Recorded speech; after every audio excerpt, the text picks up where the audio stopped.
Okay, let's see what that looks like. Definitely looks like it's performing a lot better.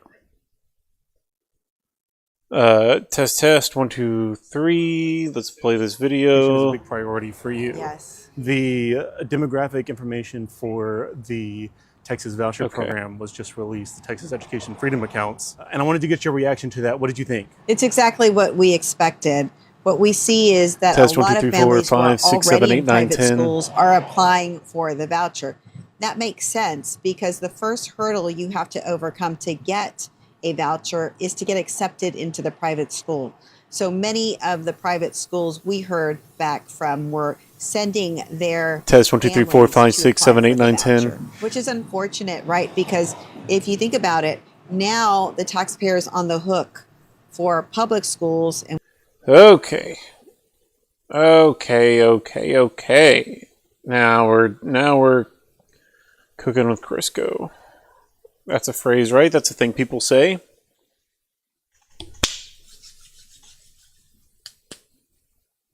And are we live on YouTube? Oftentimes whenever I have to like turn the screen off and turn it back on again, it screws up the YouTube thing. Are we good here? The YouTube chat is so delayed. Yeah, we're good there. Okay, excellent. Connected to YouTube chat. The multi-chat says that's good to know. Alrighty then.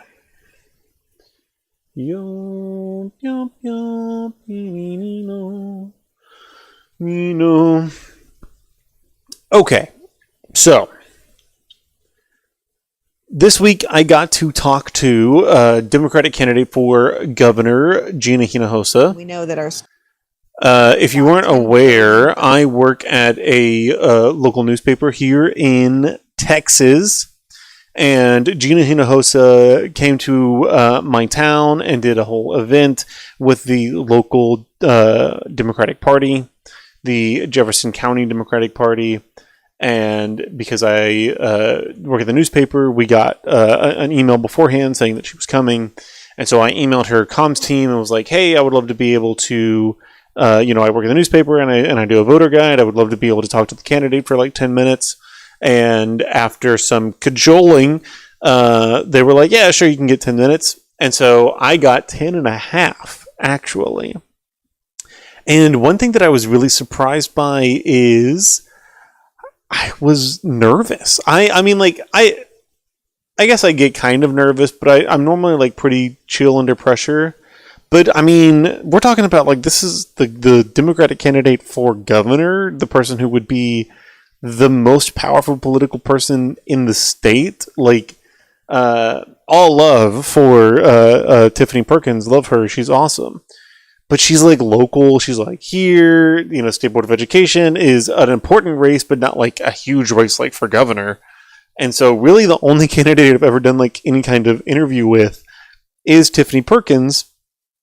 And so whenever I was kind of standing outside, they had Hinojosa in like this conference room area. And as I was waiting outside, waiting for her comms team to like confirm with her and make sure everything was good before bringing me back, I was like, I was like, okay, this is fine. You just calm down. You're going to do fine. Because I was just a little bit nervous, which is, like I said, kind of uncharacteristic for me. I don't really feel like I get nervous like that very often. Let me try to pause her at a more flattering kind of frame. I don't feel like I get nervous like that very often, and I was kind of nervous in this one. But it went really well. She was very nice, and I got to it was at the local chapter's headquarters, the local chapter of the USW, the United Steelworkers. They have a headquarters on 11th Street, and so we went there. That's where the event was. He was doing like a rally, and I got there a little early and was, like I said, I had emailed the comms team and hadn't really heard anything definite back yet. And so I didn't want them to email me and be like, oh yeah, she can talk to you beforehand, but you have to be here like right now or whatever. So I got there early, just to make sure I was there in time to be able to talk if she was free. And the comms director went back, kind of talked to her, and was like, "Hey, is this okay?" They were like, "What kind of questions are you going to ask?" And I just gave them kind of a general roundabout idea of she is a huge proponent for public schools in Texas, has been fighting very hard against the new voucher program in Texas, and so I knew that I wanted to talk to her about the voucher program. And so I said, I'm going to talk to her about the voucher program. And then also she has been opposing Greg Abbott and ICE, the ICE's operations in Texas. And so I wanted to talk to her about ICE as well. And so that's what I told her comms people. I was like, I'm probably going to talk about the voucher program and about ICE a little bit. So they went back, and then pretty immediately they were like, yeah, she'll talk to you. So they took me into this like conference room in the back, and she was the one who like had this idea to do it outside like this. She was like, the lighting in the conference room is kind of fluorescent. It's not like the best lighting probably, which I agreed with, but at the same time I was nervous about like sound outside. And this is kind of like weird, like fence industrial areas, a bit of a weird backdrop. But I knew like if I kind of got her some shadow, that would be some nice soft light. And if we got her on the side of the building where the wind wasn't blowing, then that would be fine. So I was like, yeah, we could probably work something out. And so we walked outside for a little bit and found this spot, which was kind of away from the entrance where everybody was coming in. And then I got to ask her questions. And originally there were just like one or two questions, about vouchers and about ICE. And as I was asking the questions, I asked, probably 3 or 4 about each topic, about vouchers and then about ICE. And then after I finished talking about vouchers and ICE, I was like, do you have time for just a couple more questions? And she was like, yeah, for sure. And so then she let me ask a little bit about redistricting stuff, because she just won real big with Latino voters in the Rio Grande Valley down south on the border. And so I wanted to hear her talk about that a little bit. I have to admit, I kind of like did like a whole crash course on hinojosa the whole day, like in between like trying to like get work done, because I haven't focused a whole lot on her campaign, primarily because she ain't gonna win this race. I like her. She seems very nice, and I really like I like a lot of her policies, and I like a lot of her messaging.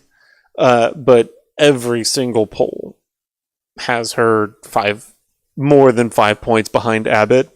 Every single poll has Abbott 5 points ahead of her, except for her poll, which still has Abbott ahead of her, but only by 3 points, which is within the margin of error. So, I like her. I like her messaging. I like her policies. I just haven't been considering her very seriously, because I'm fairly confident she's going to win. She's not going to win.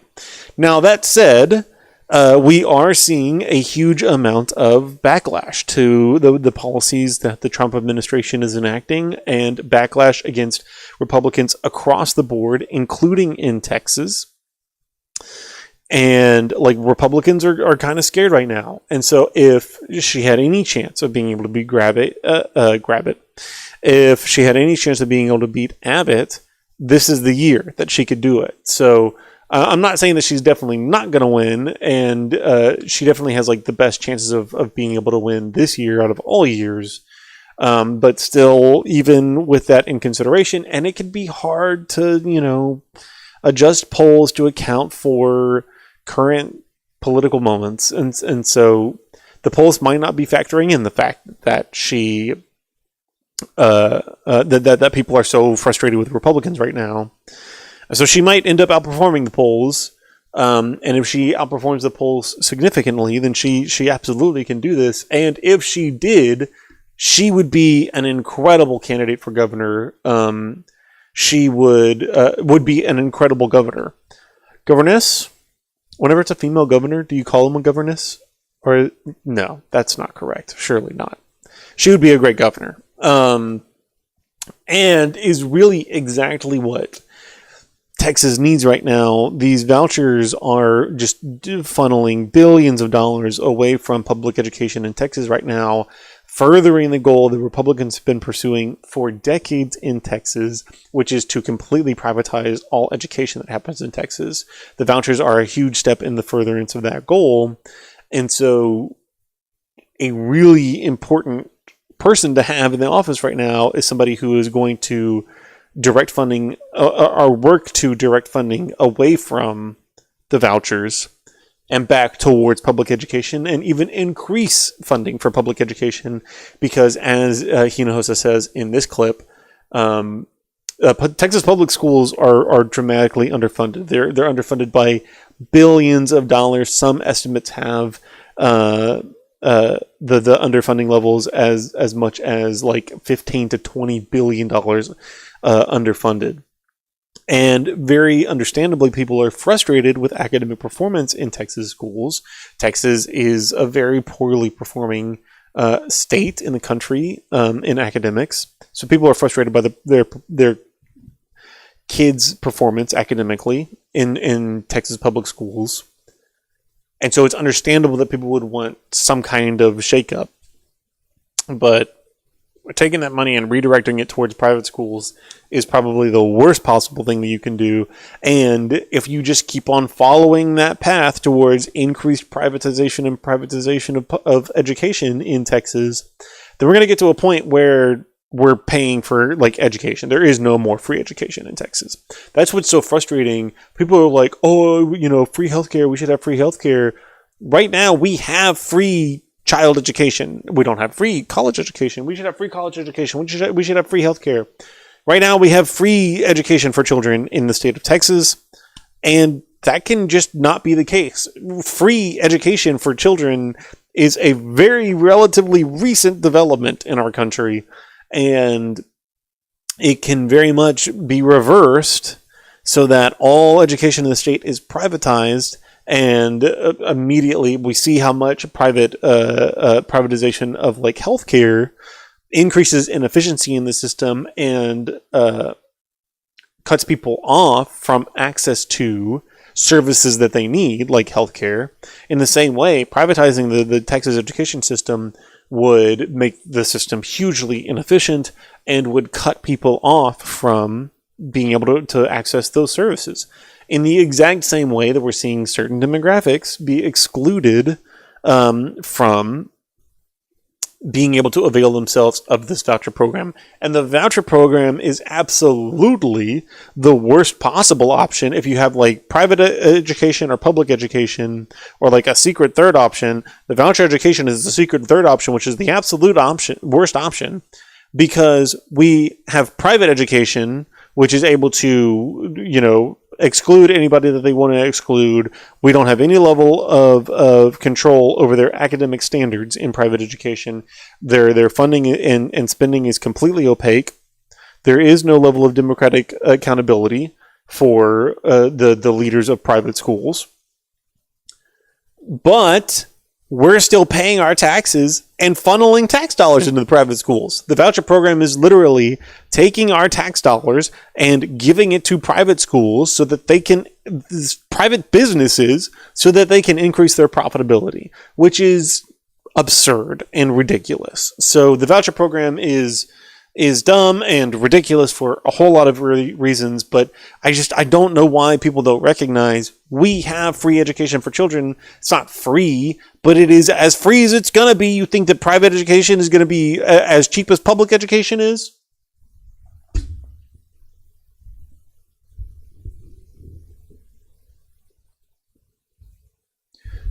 Ugh.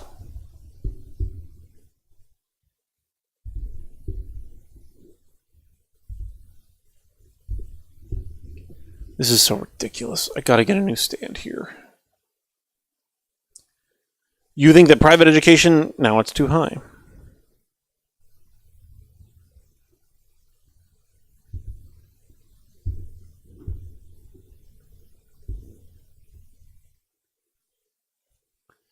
you think that private education is going to be just as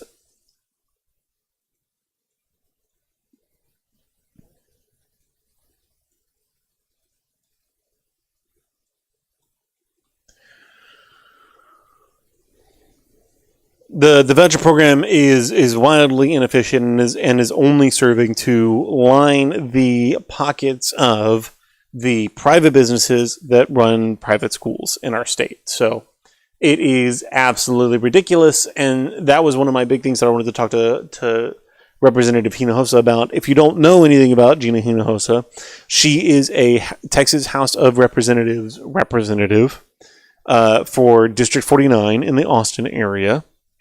She was a civil rights and union lawyer before she ran for school board I think she was in the Brownsville area, like south towards the border before. But she ran for school board because the local school district was going to shut down her son's school. And she was upset about that, so she ran for school board in order to make a difference. And so she got her start like in education and has fought for education for her entire time being in the House since 2016. I'm almost positive that's the year that she was elected. She's been fighting for education in the House her entire time in the House. She was one of the main ones pushing for increasing funding for public schools, but for giving teachers raises. And so we just recently had a bill that gave teachers raises in Texas. Representative Hinojosa is one of the people who has been fighting very strongly for that in the Texas House of Representatives. So she is currently a Texas House of Representative. She is currently a Texas House rep, but is running for governor. She was in a very crowded primary, but all the polls showed that she was very likely to win that primary, which she did very handily. And she is going around campaigning, getting people's attention for her race for the governorship. So this is the first clip. Because public education has been a big priority for her in the House of Representatives, I wanted to ask her about the voucher program and what she thought about it. So this is the first clip and the first question that I asked. Operating at about $10 billion less in spending power than they had in 2019 because of inflation. We're $10 billion behind where we were in 2019. I know that public education is a big priority for you. Yes. The demographic information for the Texas voucher program was just released, the Texas Education Freedom Accounts. And I wanted to get your reaction to that. What did you think? It's exactly what we expected. What we see is that a lot of families who are already in private schools are applying for the voucher. Now, so the vast majority, 75% of all people who applied for the Texas Education Freedom Accounts program already have their students enrolled in private school. So overwhelmingly, the program is doing exactly what we thought that it was going to do, exactly what programs like this have done in other states, like in Arkansas, where 95% of the people who are getting money for vouchers in Arkansas were already going to private school before they started getting the vouchers. Everybody said that the voucher program is only going to help people who are already paying for private school be able to pay for private school. It's not going to give people new opportunities to get better education, which is the way that like it was kind of pitched was, oh, well, if you're not happy with the way that the public school is helping your special needs child, you can take that child and put them into a private school that's going to be specifically, honed for their needs. But the issue is, in order to get the money for the Texas Education Freedom Accounts, the way that it works is you apply for the program and you pay for the program, but then you get reimbursed for the amount that you pay. If you if you want to get the funding from the Texas Education Freedom Accounts, you have to have whenever you applied for it, you have to have your student enrolled, accepted into and enrolled in a private school. Now, you could have applied and there was like a few weeks that you had to be able to finalize your student's enrollment, but because that was the primary hurdle for being able to get access to the funding, the vast majority of people who signed up were people who were already in private school. And if you were already in private school, I would argue you were able to afford that private school. Now, is it going to be a relief to some parents who are really struggling to put their kids in private school? Sure, absolutely.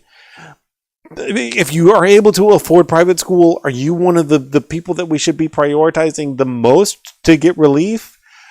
If you had to put your kid into private school because your kid has certain special needs, would you not be better served by increasing funding for public schools so that those public schools can tailor themselves for your students' needs? Anyways, the vast majority of people who applied for the voucher program were already, 75% were already enrolled in private school. Makes sense because the first hurdle you have to overcome to get a voucher is to get accepted into the private school. So many of the private schools we heard back from were sending their families to apply for the voucher, which is unfortunate, right? Because if you think about it, now the taxpayer is on the hook for public schools, and we know that our schools are severely underfunded, and also going to be on the hook for private schools. Yeah, and that's what I'm saying is not only are we paying for public school, which is an important and valuable resource, but now our tax money is also going towards private schools. And we have had, the reason why we could start this program this year is because for the last several years, we have had budget surpluses in Texas. The first big budget surplus we had, the thing that we did with that surplus money was give everybody a huge property cut tax, which decreased the amount of money that was going to local public schools. Now, with the surplus money that we had last year, we were able to start the Texas Education Freedom Accounts program. But if we do not have that extra surplus money next year, and we don't cut funding to the Texas Education Freedom Accounts program, which we're very unlikely to do, way more people signed up for the program than the program has funding for. So there is more demand than there is supply. We are very unlikely to cut the voucher program if Greg Abbott is still governor next year. We're very unlikely to cut the voucher program, which means where do you think that money is going to come from whenever we don't have the budget surplus and we have to meet budget? It's going to get cut out of public schools. So not only have public schools have not had an increase in the amount of money that they get from the state since before COVID. And we know inflation has been ridiculous, but it has been especially ridiculous since COVID. And so schools' buying power, that's another thing that Hinojosa talks about in this clip, schools' buying power has been dramatically diminished, and the state has not compensated for that. So that's part of the reason why public schools are so dramatically underfunded. Again, they are also dramatically underfunded because we cut property taxes.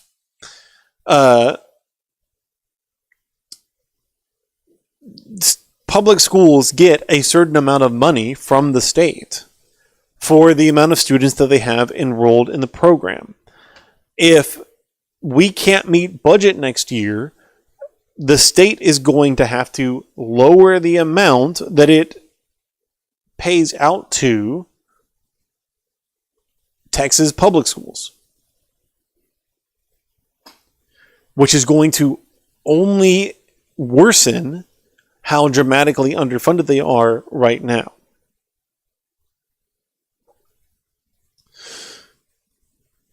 This is also the reason why the voucher program is, aside from being ridiculously inefficient and lining the pockets of private businesses, the voucher program is going to dramatically harm public schools, because as students leave public school and move to private school, because the funding that they get from the state is determined by the amount of students that they have in attendance, not even enrolled, in attendance. As students leave public school for private school, the amount of money that schools get from the state is going to be diminished tremendously. It's something like $6,000 to like $9,000 that public schools get from the state per student. It can make up, they get more funding per student if they live in a very kind of low property value district. So the funding that comes from the state is kind of more equitably balanced, so that if you are like, from Sugarland ISD or whatever, and all the property value around you is extremely high and you're bringing in a lot of property tax revenue, then you get less amount of money from the state. Some really well-funded schools, because of their property values, some really well-funded schools can get as little as like 5 or less than percent in state funding. Whereas schools that have very low property value around them, that get very little of their revenue from their property value, depend very strongly on property value that comes from the state. And sometimes, like underfunded schools like that, as much as 50 to 60% of their yearly budget comes from the state. If the state has to lower the amount that it can send to schools next year, because we had this budget surplus that we factored in whenever we created the voucher program that we might not have next year. If the state starts diminishing resources that it sends to these underfunded schools, underprivileged schools, then that's going to hurt them tremendously. Also, because these underfunded schools, students are enrolling in private schools, leaving the public school and going to private school, that means that they get less and less money from the state. And whenever your 40, 50, 60% of your budget comes from the state, every single kid that leaves is a huge hit. We're talking about public school budgets are going to decrease by tens of thousands of dollars a year in some places. So the voucher program, aside from being ridiculously inefficient, aside from ridiculously lining the pockets of public business, aside from ridiculously lining the pockets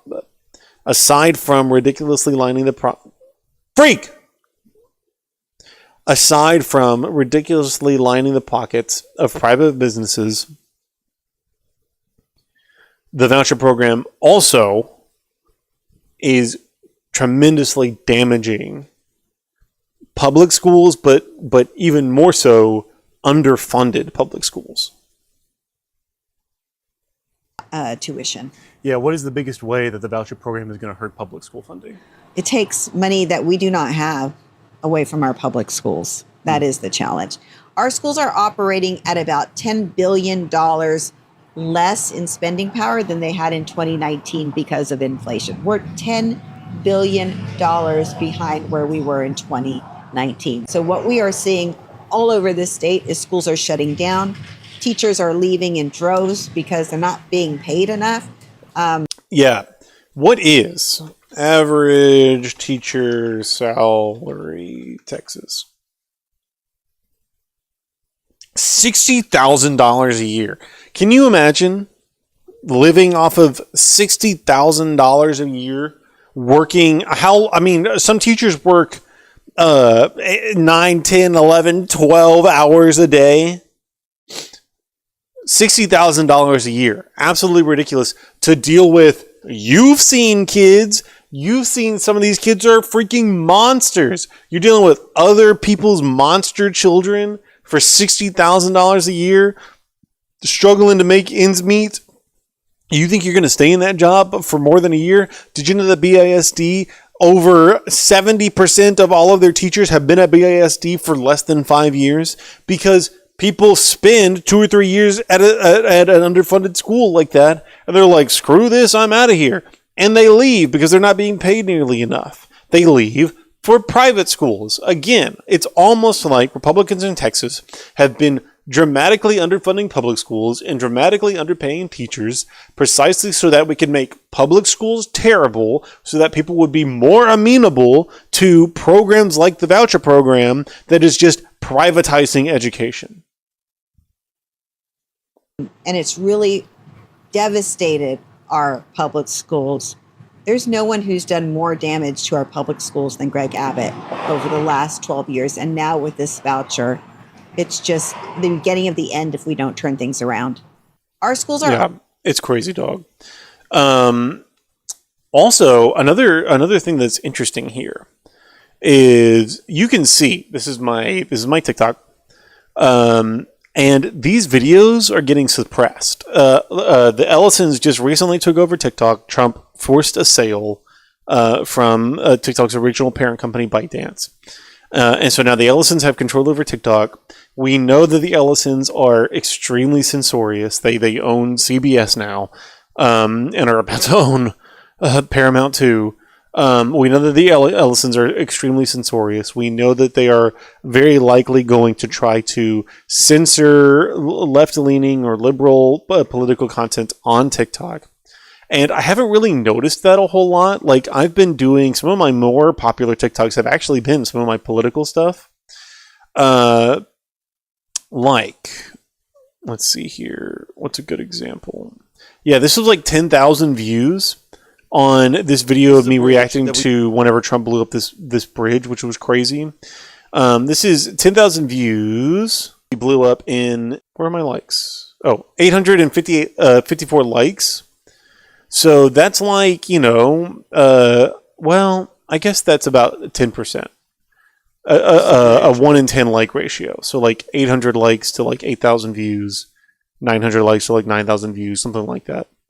But for like so some of my political content has been kind of popping off a little bit. But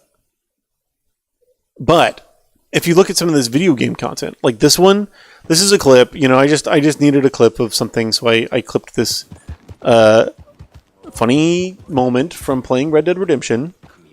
Come here. Okay. What? Need a hand with your horse? Sounds good. Oh, whoops. I clipped this moment. This video has 9 likes. And the audience retention on here is... Where's the audience retention? Can you go away, please?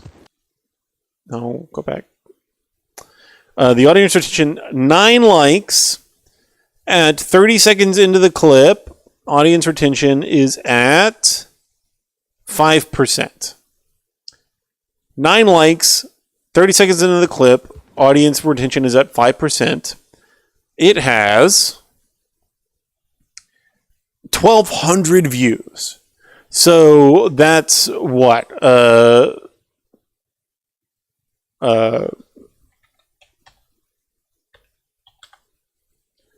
140 views per like.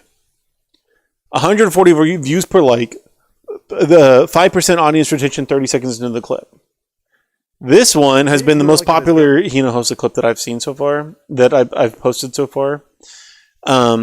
It has 238 likes, and it has about 3,000 views. So again, about 1 in 10.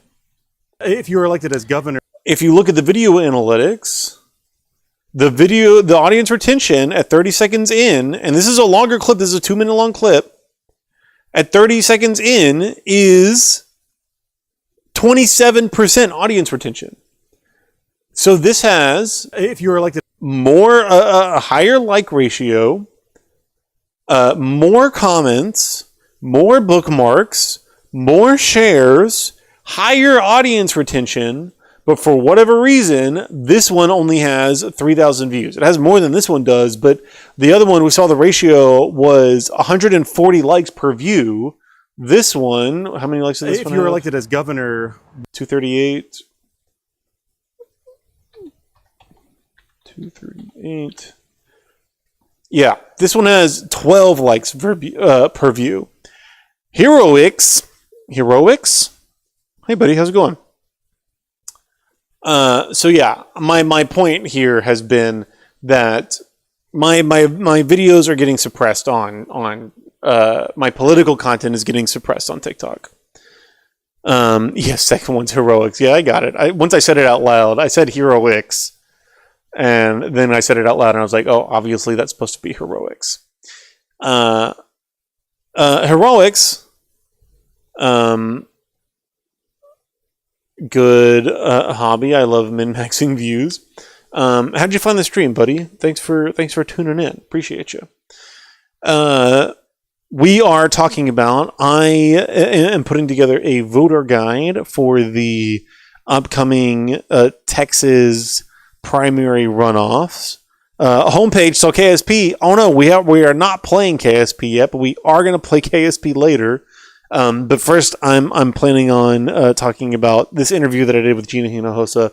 I'm putting together a voter guide for the Texas primary runoffs,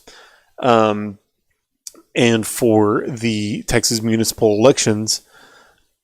And part of putting together that voter guide was getting to go and talk to one of the candidates for governor for Texas, which was a big deal for a little old channel like mine. So I am breaking down my conversation that I had with Gina Hinojosa. So if you are not super into politics and don't live in Texas, then this isn't going to be terribly applicable to you. I'm sorry, but we will be playing KSP in 45 minutes, probably. Might not be around later. Yeah, that's fine.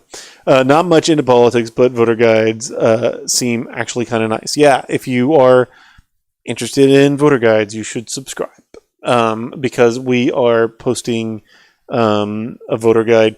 You're in Michigan? Hey, no, wait, super important. Hey, your primaries are coming up in August. Heroics. Your primaries are coming up in August. Abdul Al-Sayed is a candidate for Senate in Michigan, and you need to go out and vote for Abdul Al-Sayed. He is one of the best candidates in the country right now. If you haven't heard about him, you probably have heard. I don't know how, like I said, you're not super into politics, but Hassan Piker just went and did an event with Abdul Al-Sayed, and that made big national news, so I would imagine that it's probably been news in Michigan. And because you live in Michigan, oh God, time to make a spinner wheel for some election. No. You don't have to do a spinner wheel. You just have to go vote for, leave the whole ballot blank if you want to. But you want to go vote for Abdul Al-Sayed for Senate, because he's a great candidate. Supports Medicare for all, supports instituting war powers protections so that we don't go to war ridiculously anymore.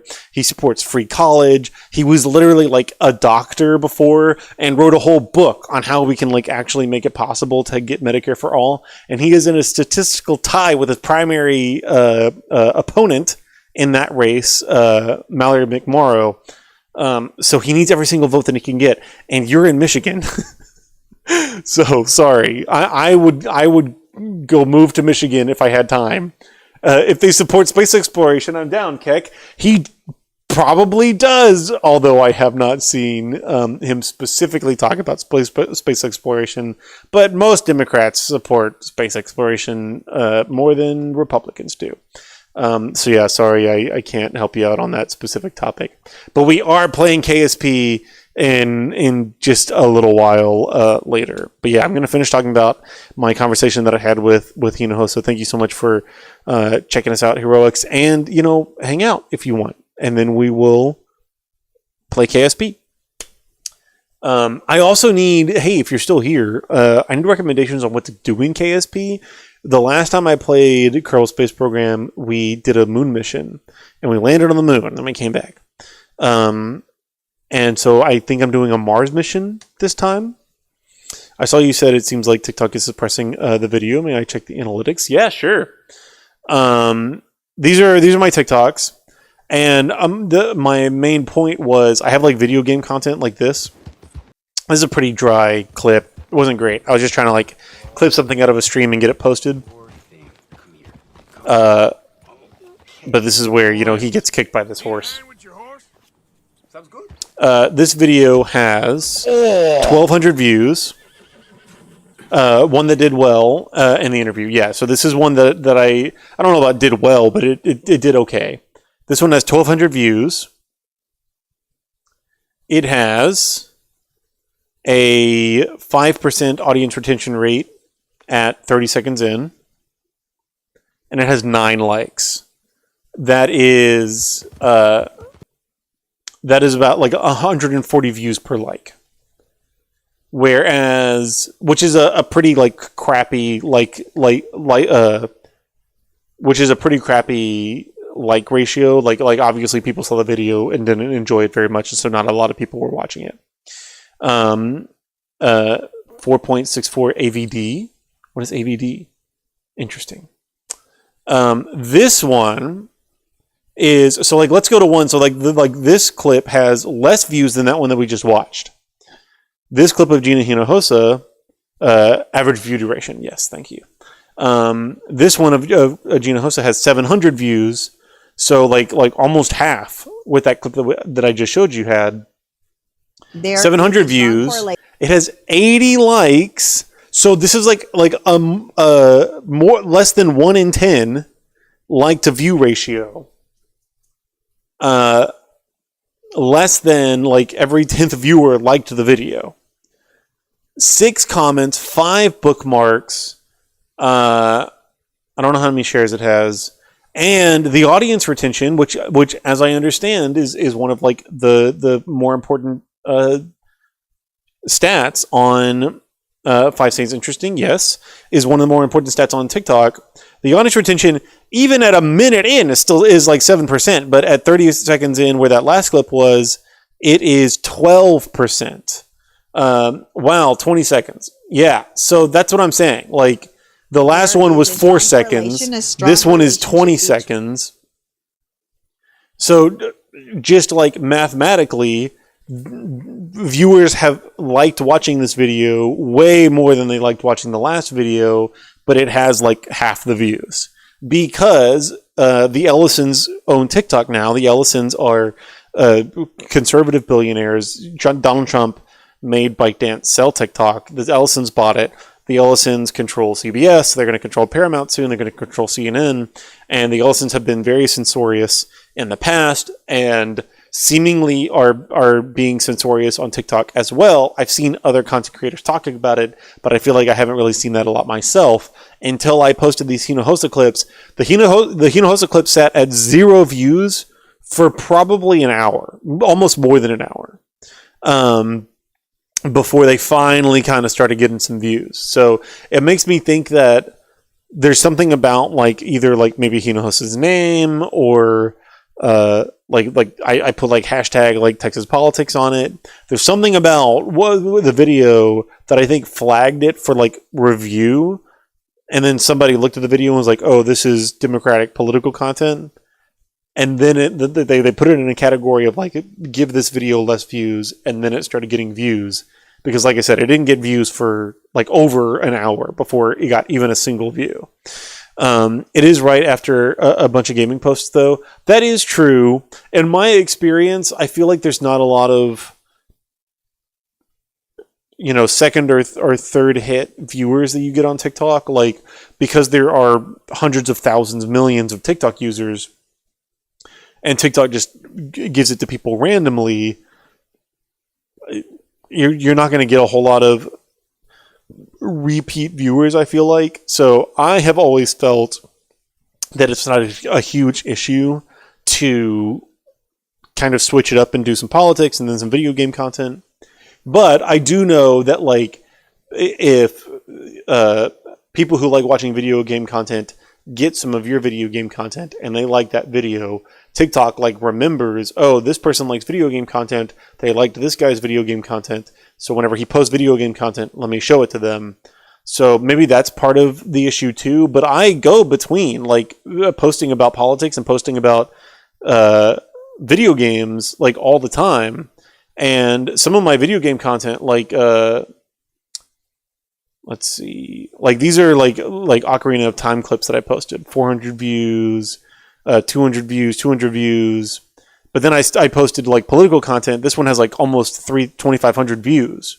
Way more than a lot of this video game content did. It has more than like these Pokemon views that I did. So sometimes my political content actually outperforms my video game content. Wait, can I see the first 10 seconds of the interview clip? Yeah, 100%.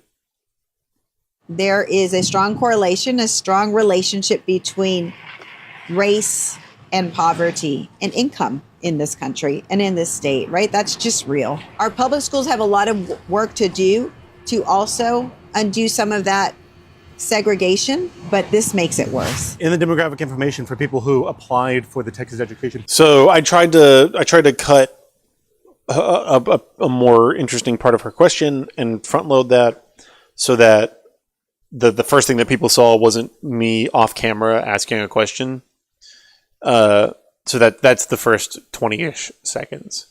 So it's not exactly like the biggest hook, but it's enough.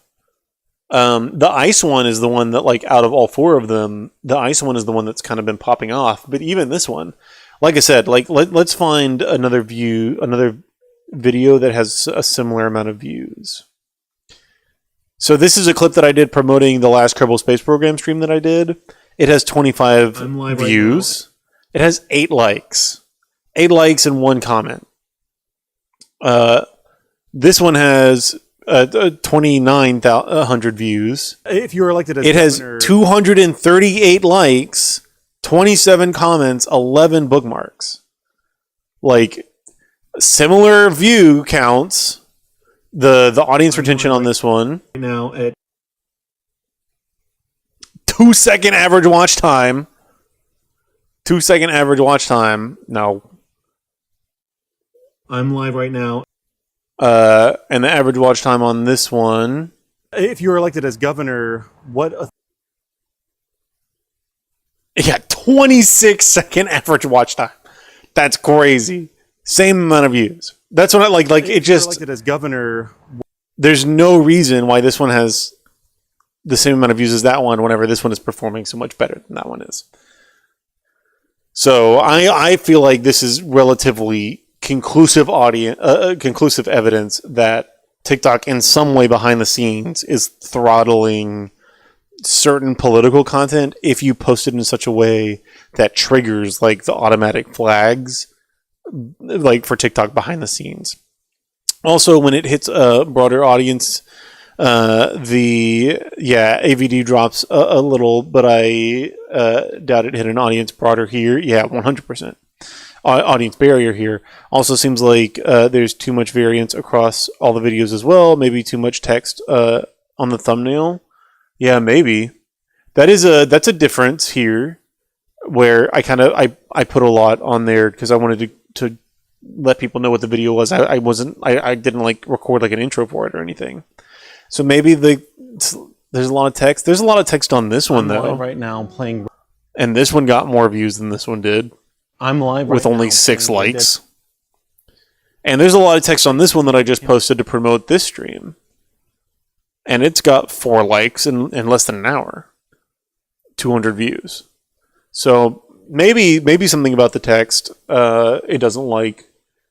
But maybe it's just my political bias, but it just makes too much sense to my brain that the Ellisons own TikTok now, and they don't like left-leaning political content, and this is left-leaning political content. So, I don't know. But I did find it interesting, Gina Hinojosa's take on ice. That's what I'm saying. Like this is interesting that if they were trying to throttle like political content that like made the Trump administration look bad or whatever, this is her talking negatively about ICE, you would think that like this would be the one that didn't do well, but this one has done the best out of all of them, which makes sense. It makes sense like this one is the fact that this one is doing well is kind of a point against my theory that they're kind of throttling me because of the political leaning of the content. If that was not a factor, And these videos were just being introduced to people because ICE is such a hot button issue all over the country. It makes sense that this one would be really popular with people. If you were so this one has been the most popular. What authority and power would you have to be able to curtail ICE operations in Texas? Well, there's a reason why these detention centers are popping up all over this state in a way that is unique and different. And it's because Greg Abbott is helping them. These detention centers are now run by private prison operators. Yeah, so crazy. I've been to protests at private prisons in Texas right here. Like I live like near the Houston area. And so went into a protest at the Houston area to protest at a core civic facility, which is a for-profit institution where the Trump administration is sending undocumented migrants from all over the country to be housed there without trial, without conviction, to be housed there for, months in some cases before being shipped out of the country to somewhere. You like oftentimes not even their original country of origin. It's crazy. But yeah, this one has been performing the best so far. And some of the comments are wild. Praise Jesus is interesting. Could play on the ICE take. There's a reason why the detention centers are popping up over the state. Maybe some quick. You saying, I interviewed Gina. Yeah. And this is her take. Yeah. No, I agree with that. I also was trying to get them out kind of quickly. And I just didn't have time to sit down and kind of shoot something to insert into there in the middle. But I definitely could have done something like that. I'll try to do something like that in the future. I oftentimes I'm trying to make like streaming and clipping things and putting them on YouTube and stuff. I'm trying to make that as like sustainable as possible, like in my spare time or whatever. So I'm trying to make it as low effort as possible. And oftentimes, what that looks like is me just taking clips out of the stream, change their trajectory without like context or whatever. There it goes. Did you watch the Artemis splashdown? By the way, this was such a cool like moment. I have never seen live. I've never seen like a crew module separate from the service module like that. And then this shot, crew module, service module separation. Whoa, that one is so cool. That was the highlight of the whole night, man. That was so exciting. I was gonna ask if this was going to be reclipped. Maybe. It depends. I'm live right. They're moving too fast because I just, I kind of, whenever I finish the stream, best perfection moment in human history, 100%. Whenever I finish the stream, I just like kind of think back on the stream and I'm like, oh, this moment is something that I remember. So let me just go to that one and clip it real quick. And they're too close. And I do like, I will, I just want to do it all on my phone. I don't want to have to like mess around with it on my computer and stuff. Like I said, I'm trying to keep it as low effort as possible, and which is probably not the right attitude to have. But I've been doing this for a while now, and I get burnt out, and I just need it to be sustainable. So I try to make it as low effort as possible. And the Twitch clip limit is 1 minute. And so I will just clip like big 1 minute chunks, sometimes like for 5 minutes, just like solid 1 minute. And then I import all those into TikTok and I chop it together in TikTok. But that's all I do. Like the increased effort of going back and like shooting like an intro or whatever feels annoying. And like oftentimes whenever I start thinking too much about how to make the content perform better, I get in my head, I overthink things, and it's not good. I think going to space is underrated, but I think the way NASA is approaching it is bad and not sustainable. That's interesting. Are you what do you mean by that? Sorry, my keyboard is new. You're good.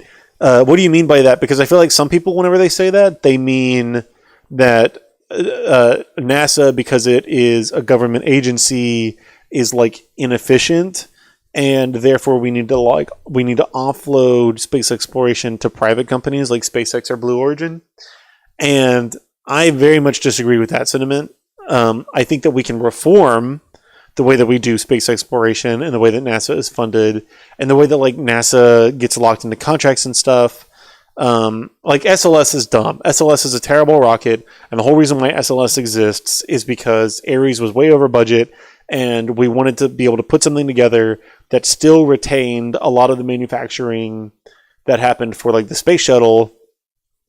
Whenever we discontinued that program, we wanted to maintain a lot of the funding and the manufacturing that happens. Like they make the RL-9, is that the engine for the space shuttle?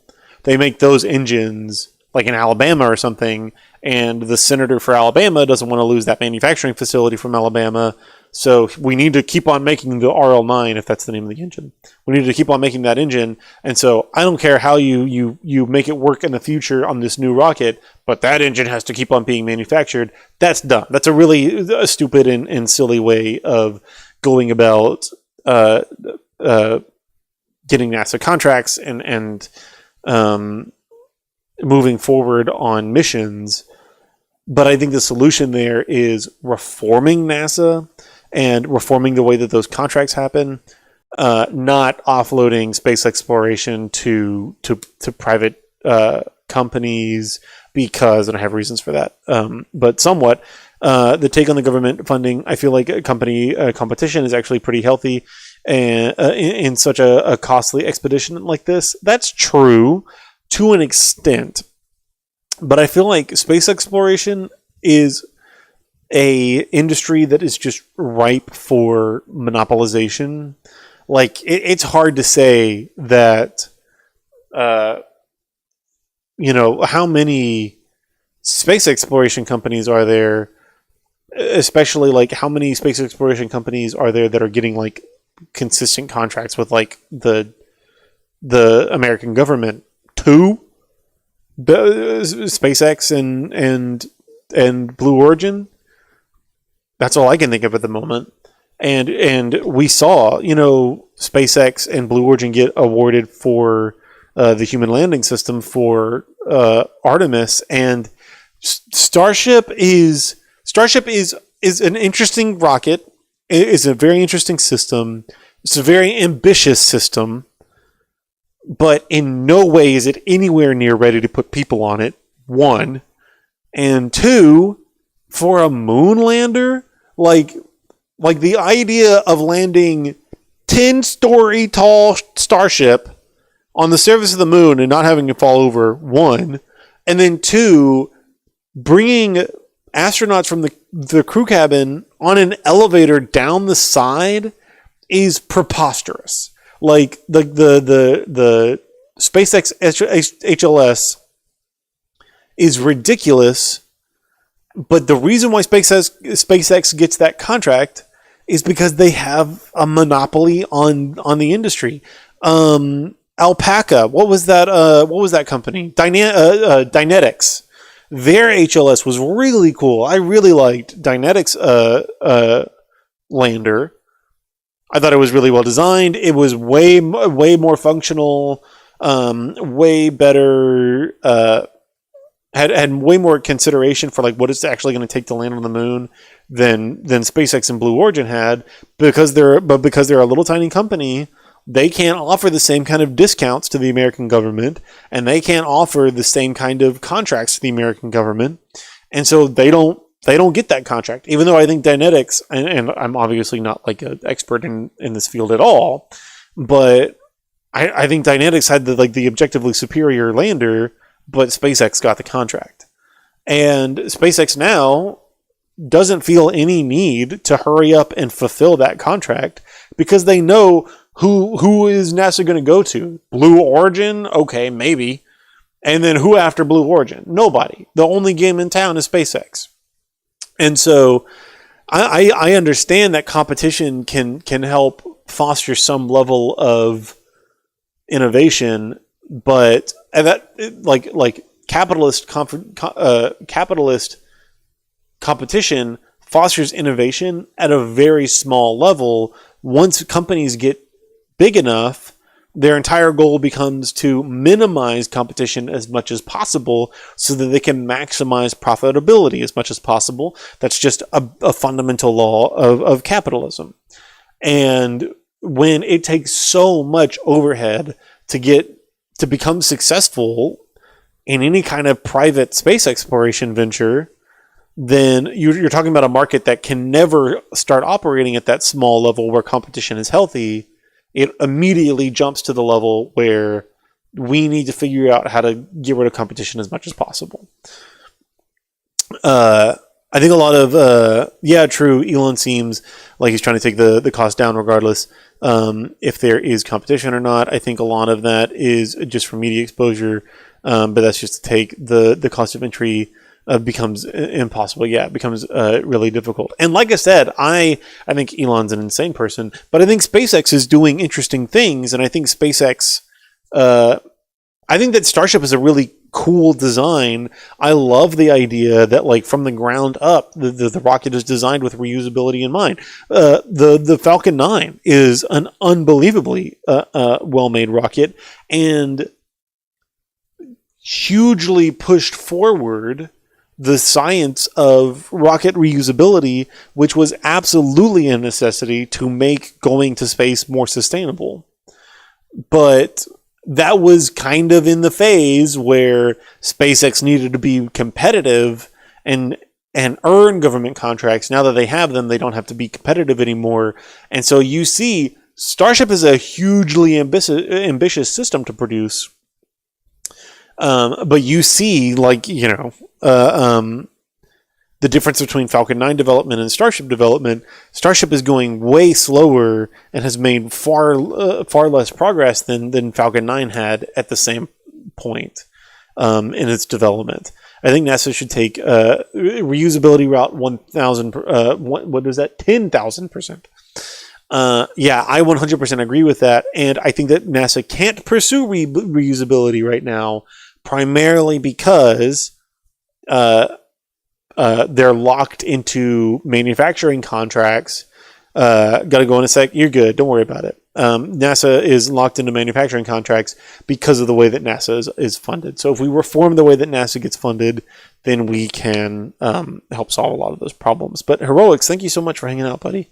And come back in just a minute because we're going to play some Kerbal Space Program probably in about 20 minutes or so. So contracts are killing them 100%. SLS is a real dumb rocket and is getting even more dumb. Like, we're not even getting the new second stage, whatever that was called, the new ICPS. I can't remember what it was called. We're not even getting that anymore because they canceled that contract. So yeah, SLS is a dumb rocket. I'll trash on it too. Trash on what? What are you trashing on? Don't trash on me. We're gonna build a good rocket. We're gonna go to Mars later. So come back and tune in for us going to Mars. But I am gonna finish talking here about SLS. Yes, trash on SLS. It's really bad. I'm going to go here and continue talking about Gina Hinojosa. There is a strong correlation. It's really hard to say her name a lot of times. Gina Hinojosa. All right, I'm going to head out. Good stuff. Yeah, good stuff. Good to talk to you, Heroics.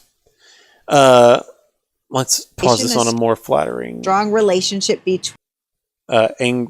frame. Private...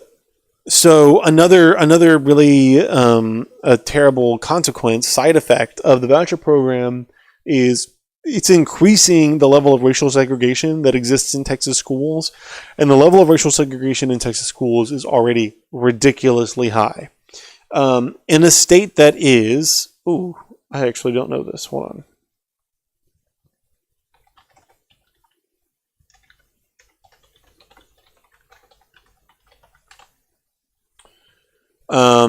In a state that is 40% white,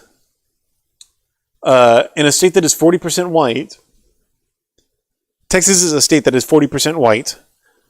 Only 25% of Texas public school students are white. On the other hand,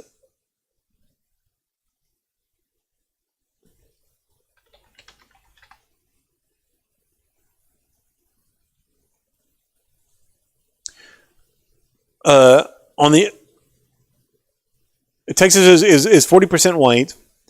Texas public schools are only 25% white. For the voucher program applicants, Texas is 40% Hispanic, 40 to 45% Hispanic. The number of Hispanic people that applied for the voucher program was less than 25%.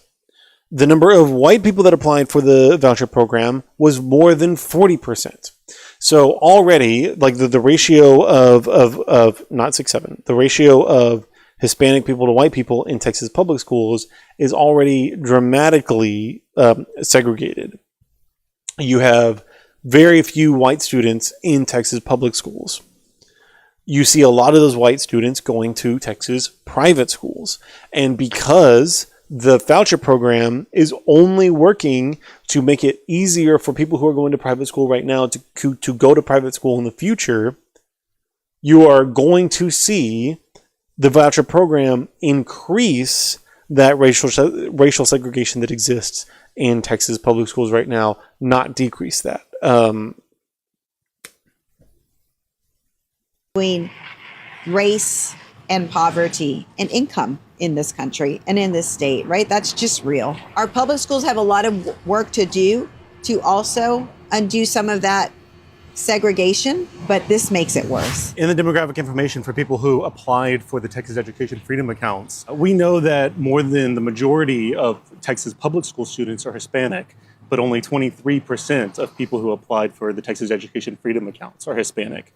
By contrast, only 24% of Texas public school students are white, and over 40% of applicants for the Texas Education Freedom Accounts are white. Do you think that the program is going to increase racial segregation in our public schools in Texas? What the voucher is going to do is give opportunities to some and not to others. Look, for private schools, you have to be able to afford the rest of the tuition. You have to be able to afford the uniform and all the extras that come with private school, right? And for our most exclusive private schools, those will never be an option for kids who get these vouchers, unless it's just like basically a tax break for wealthy families, right? And there is a strong correlation, a strong relationship between race and poverty and income in this country and in this state, right? That's just real, unfortunately. Our public schools have a lot of work to do to also undo some of that segregation, right? But this makes it worse. This does not help. If you are elected as governor, what authority and power would you have to be able to curtail ICE operations in Texas? Well, there's a reason why these detention centers are popping up all over this state in a way that is unique and different. And it's because Greg Abbott is helping them. These detention centers are now run by private prison operators. Governor Abbott has put the Texas National Guard in them, and so that helps these private prisons maximize profits because they don't have... Yeah, very conveniently, Governor Greg Abbott is putting the National Guard in ICE detention facilities to staff ICE detention facilities so that the private prison groups, private prison corporations that own the facilities don't have to hire as much staff, and it can increase their profitability at those facilities. And what a coincidence, private prison groups like Core Civic and Geo Group donated tens of thousands of dollars to Greg Abbott's campaigns over the years, but have donated millions of dollars to the Republican Governors Association, I think is the name of the PAC, a Republican PAC that distributes money to Republican candidates who support private prisons and private detention facilities. So Greg Abbott directly received money from these private prison groups and now is putting the National Guard in their facilities to increase their profitability so that they don't have to hire nearly as much staff. How convenient that he got paid and then immediately turned around and did favors for his business buddies. Just, I mean, between Dan Patrick and Ken Paxton and Greg Abbott, the Texas Republican administration is one of the most Republican state administrations in the country. Pay that money for staff, right? He is helping them. He's received tens of thousands of dollars from the private prison companies. And he also created a new kind of licensing to be able to lock up little kids and their parents. We saw little Liam was here. Yeah, Liam Ramos, I'm sure that you probably remember, is a 5-year-old kid in Minneapolis, was arrested by ICE with his dad, was used by ICE. He was coming home from school in his little outfit here, was coming home from school. ICE grabbed him outside of his house, got him to go and knock on his door to lure his parents out so that they could arrest his parents, and then arrested the 5-year-old and his parents and sent them to a detention facility right here in Texas. Right? That's not a coincidence. Anywhere else that would be considered child abuse, what is happening to these children, but that's just the corrupt reality we're dealing with in Texas, unfortunately. Ruben Martinez was killed on South Padre Island by DHS officers. You were one of the people that were pushing really hard for the release of that body cam footage, and it was just recently released. Yes. But only parts of it were released, not all of it was released, and there's audio missing from key portions of that footage. Are we seeing any progress towards the rest of that footage being released? Is there progress being made towards that? I recently met with the family of Ruben Ray Martinez. We talked about what more can be done to get more information. We'll keep working at it. I talked to Joaquin Castro at the federal level, who's just talked to him last week about it, who's also working to get more information from the federal government. And so I'm glad we were able to get some of that released, but we'll keep working to get whatever we need from that investigation. It's strange that we don't have body cam footage from the feds on that, right? We should be able to see that. That would be the most telling body cam footage. And I'm not sure if we know whether or not ICE agents were wearing that body cam footage. They sure should have been. Yeah. If you were elected. Yeah, absolutely nuts. Ruben Ray Martinez is a 21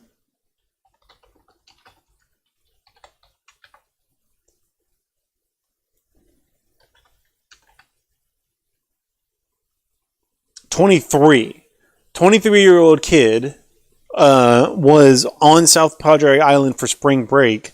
There had been a car accident in the intersection, and ICE, for some reason, is there helping the local police direct traffic away from the intersection. And they talked to Ruben Ray Martinez in his car as he's trying to navigate his way through the intersection. And ICE says that he went crazy and tried to run them over with his car. We've seen all the different people that ICE has said tried to run them over, like Renee Good. We've seen all the different people that ICE said try to run them over. And so obviously everybody was very skeptical. Everybody was very skeptical about this. And Gina Hinojosa was one of the main people pushing for the DHS to release the body camera footage that those ICE agents were wearing. Just recently, they released body camera footage, and in the body camera footage, not of the ICE agents, of the cops that were there on the scene, and in the body cam footage, Ruben Ray Martinez casually talks to the ICE agents, is very slowly moving forward, has his brake lights on. He's not trying to run away at all. Like in no world does it look like he's trying to run an ICE agent over. And you can hear ICE agents giving him direct conflicting instructions. Like one ICE agent is telling him move, move, move, and another ICE agent is saying, don't move anywhere. Stay here, stay here, stay here. And so they're giving him contradictory instructions, and at that point they open fire and kill Ruben Ray Martinez.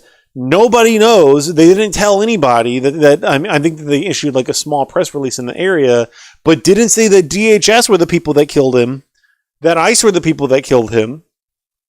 And it only came out after Renee Good and Alex Preddy were killed that Ruben Ray Martinez last March was also killed.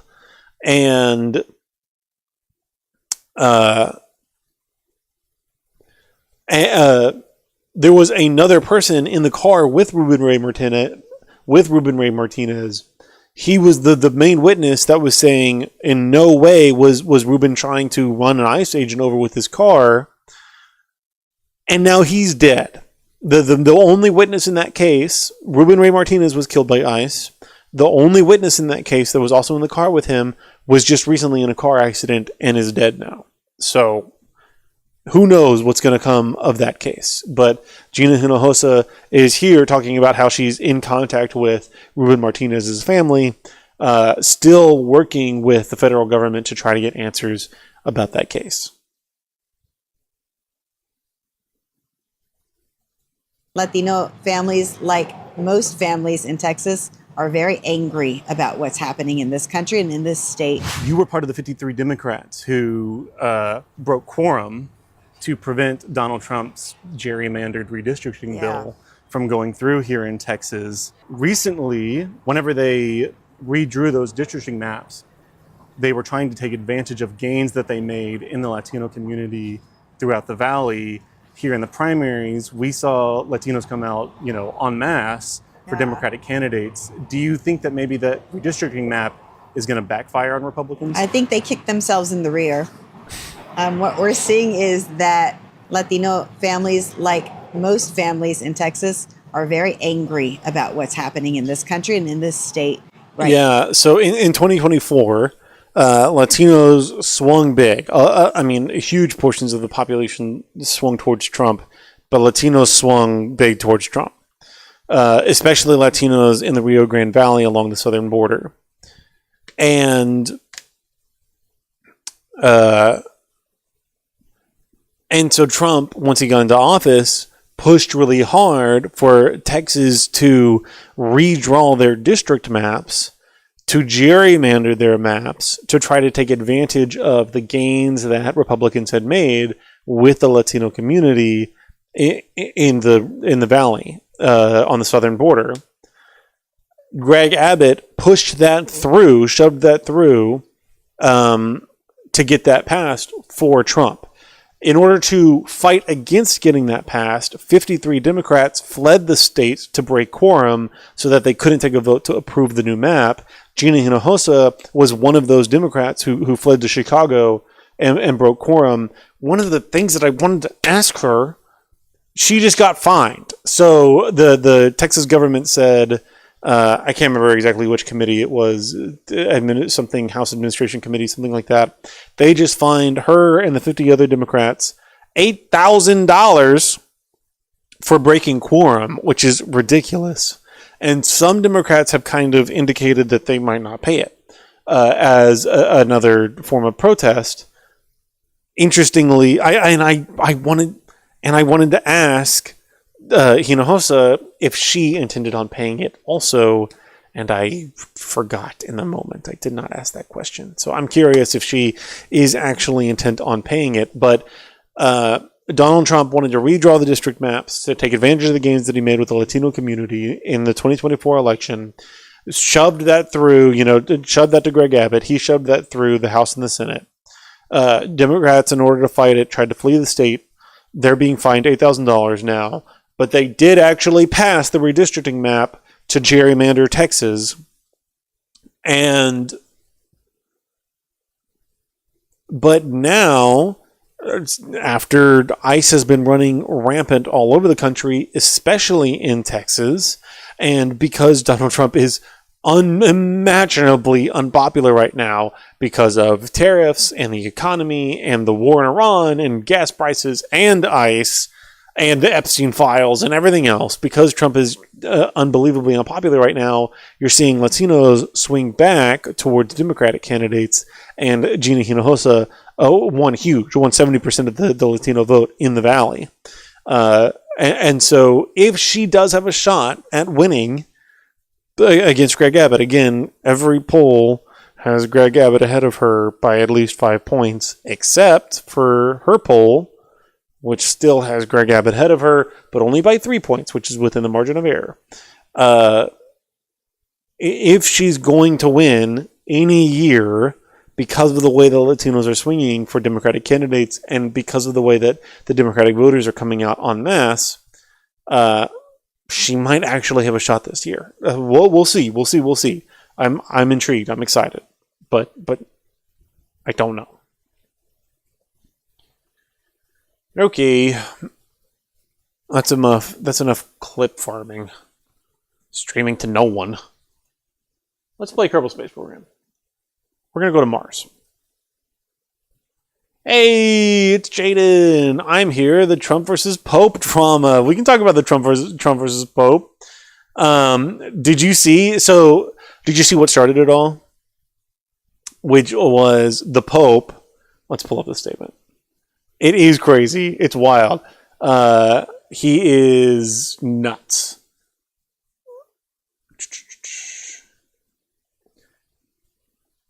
So there are several things that have happened. The Pope was already ticked off at him for Venezuela and had said something not quite as directly as he just recently said about Iran, but the Pope had said something previously about Venezuela, and so the administration was already ticked off at him for that. Where is? Oh, did I not repost it? God dang it.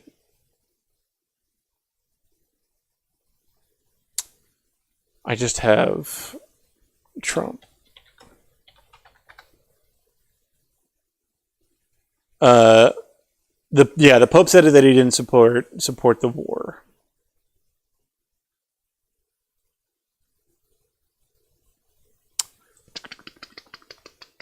Oh man. Does this have it? The whole quote, please. God, Twitter search is so busted. Twitter is just like completely broken. What is this? Why does Sky's News look like this now? Where's the whole statement? Show me the whole statement. Do you link to the statement?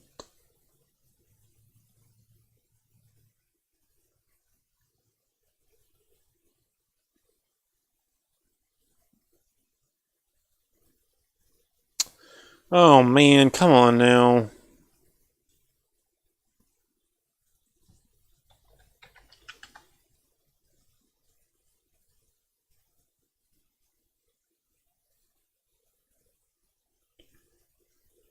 I just want to see his full statement. Because it was like days ago. Oh, he doesn't post that often.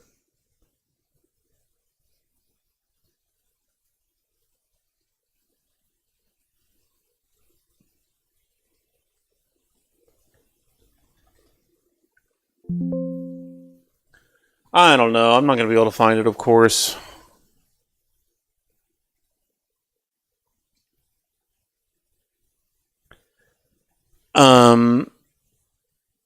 This is another statement that he put out. So he's been not backing down from this.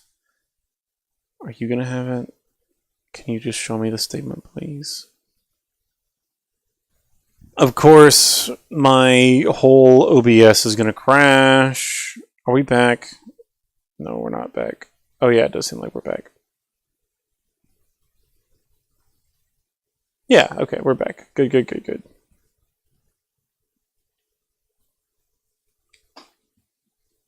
Just Google Pope's original statement against... Okay. I got you. What is this? That's okay. What is happening?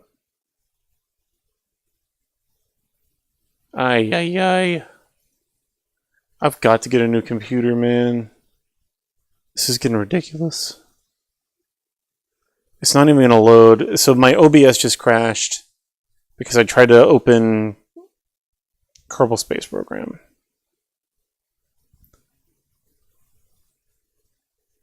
Let me see if I can get it to open. And then we'll switch over and talk about the Pope. Okay, you load.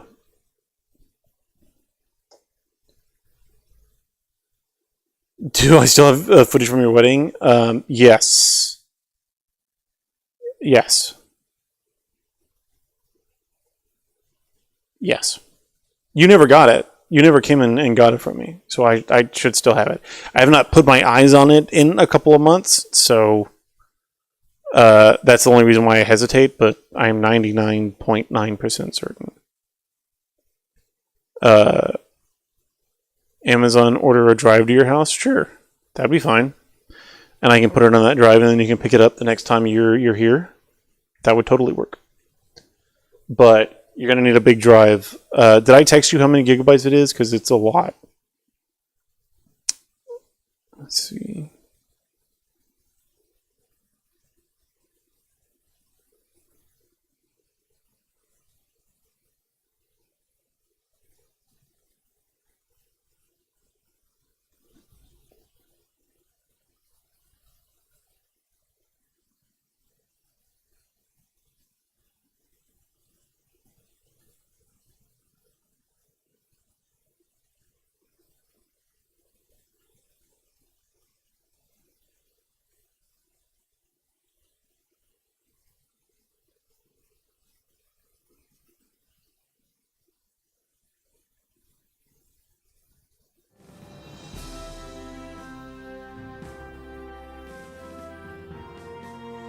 I don't know why nobody has the whole thing.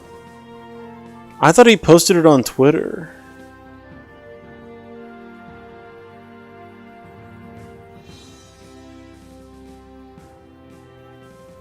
I could have sworn I reposted it.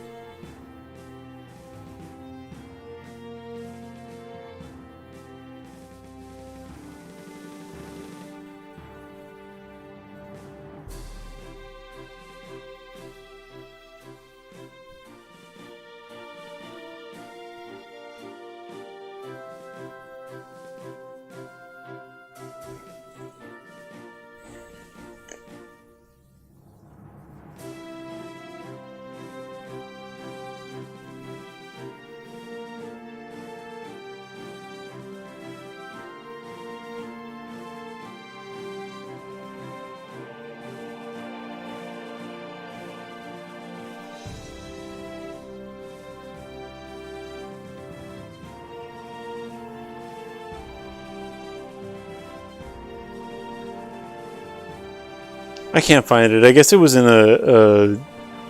a video. Oh, Daily Beast surely is going to have it. I like them.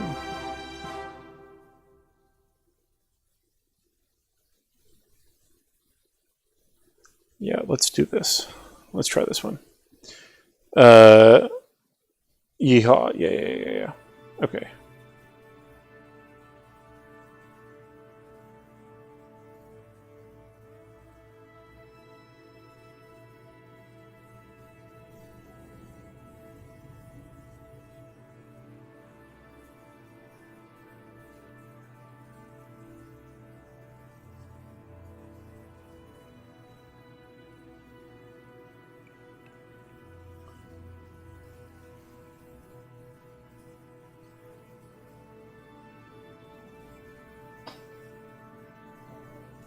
All right, here we go. This is it. The opposite direction, onto a sustainable path, rich in human fraternity. This is his original statement. The world is being ravaged by a handful of tyrants, yet is held together by a multitude of supportive brothers and sisters. Whoops. They are the descendants of Abraham, as numerous as the stars in the sky and the grains of sand on the seashore. Let us look into each other's eyes. We are this immense people. There was a commercial. Peace is not something we must will lead us in the opposite direction. Lead us in the opposite direction, onto a sustainable path, rich in human fraternity. The world is being ravaged by a handful of tyrants, yet is held together by a multitude of supportive brothers and sisters. Whoops. They are the descendants of Abraham, as numerous Handful of tyrants. Who could that be about? and the grains of sand on the seashore. Let us look into each other's eyes. We are this immense people. Peace is not something we must invent.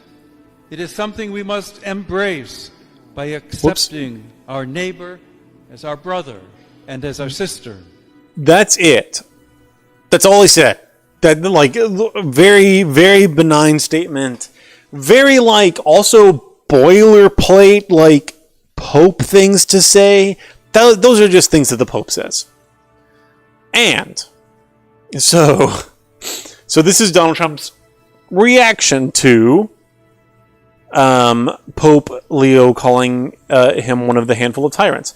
So, like I said, this is not new beef. The Trump administration had already been ticked off because the Pope made a very similar statement about Donald Trump whenever he invaded Iran. I mean, the Pope made a very similar statement about Donald Trump whenever he invaded Venezuela. I done read this tweet like 10 times. Yeah, it's crazy. Trump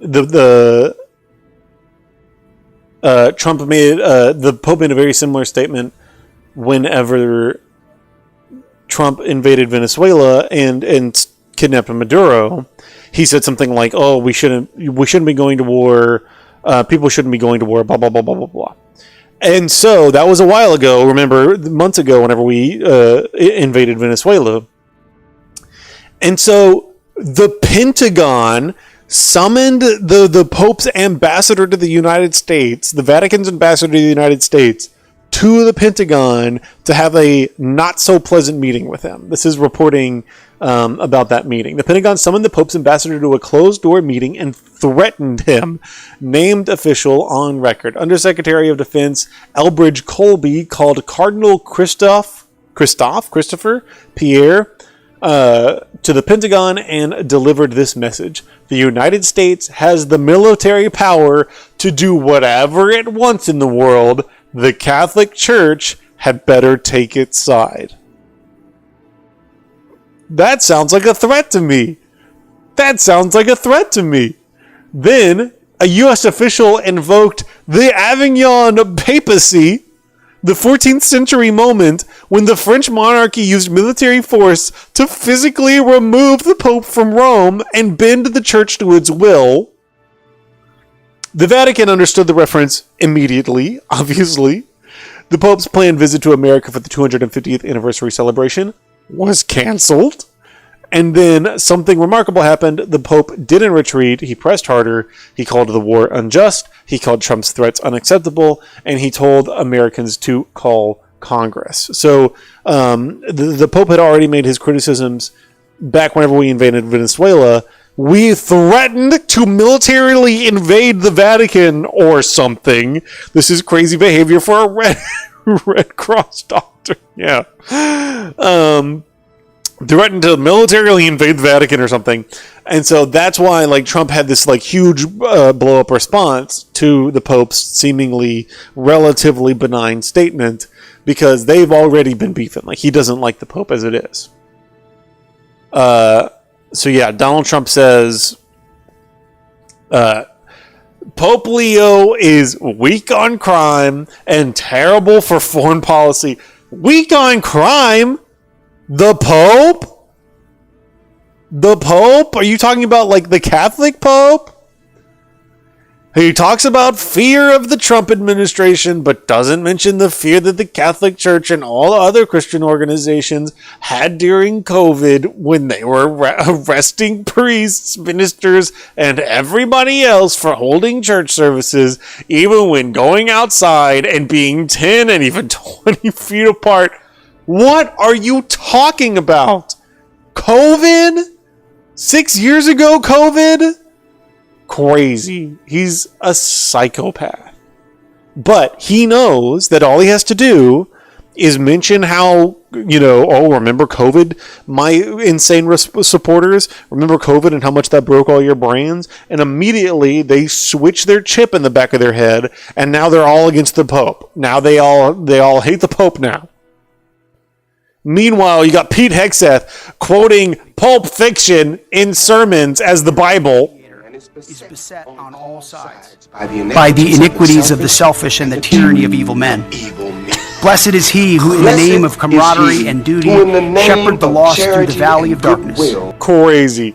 This is a fake Bible quote that they put into Pulp Fiction that Pete Hegseth is quoting.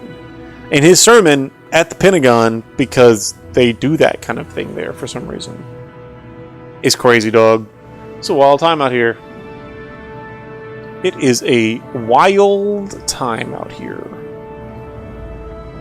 Alright, we are gonna start a new game. We're gonna start a new sandbox game. And we're gonna call this, I don't know, BGXTTV. Start. Alright. What a time to be a Catholic. That's right, I forgot that you have family who's Catholic now. Okay. Here we go. And this... Thanks, I got it. You. Come over here, please. I just now finally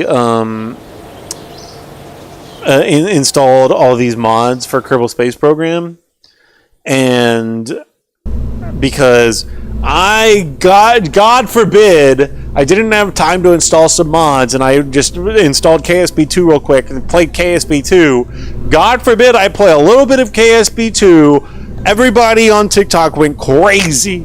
Was furious.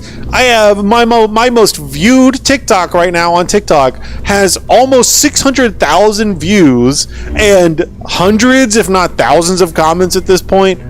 All because everybody in the comments is like, ew, KSB2, ew, KSB2, why are you playing KSB2? Play KSB1, it's better. KSB2, why are you playing KSB2? That's every single comment on that video. So, I mean, I should have probably just played more KSB2 so that I could rage bait more people.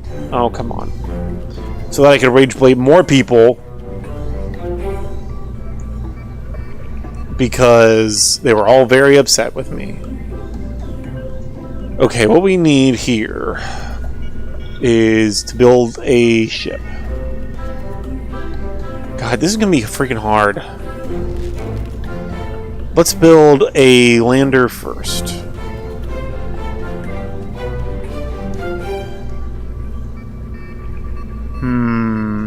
I mean, we gotta send more than one guy to Mars, right? If we're going to Mars, we gotta send more than one guy.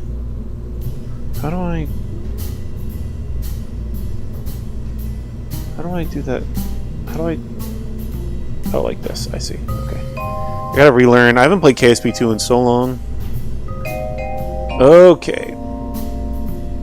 So we need...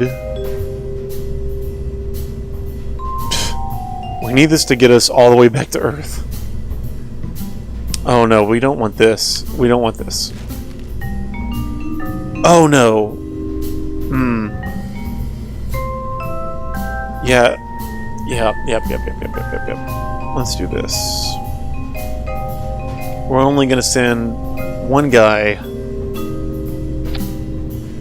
down to Mars.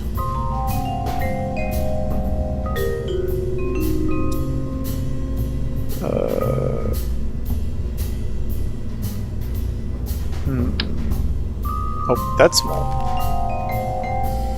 Sort these by size, please.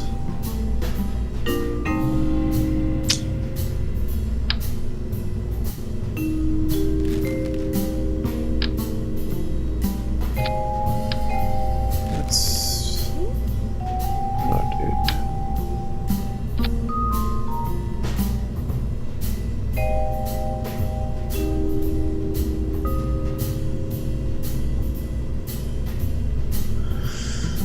Okay, we need an engine here,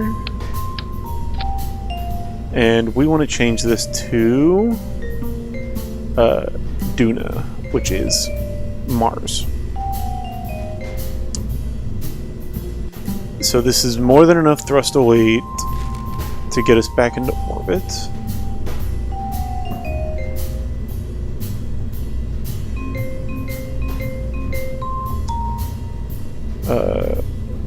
Let's do like this.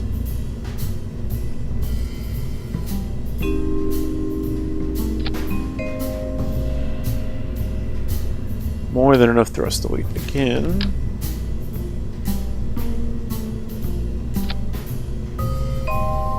Okay, not quite more than enough.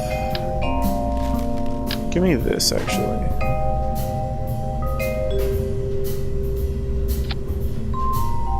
Okay, let's do that. Actually, I don't identify with those people. Sorry.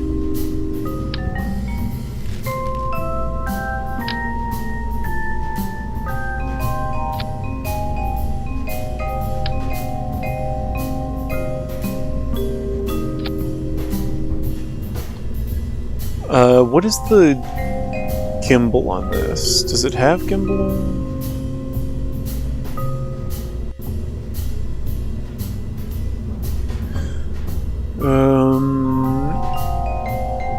Engine ISP? What is that? Is that gimbal?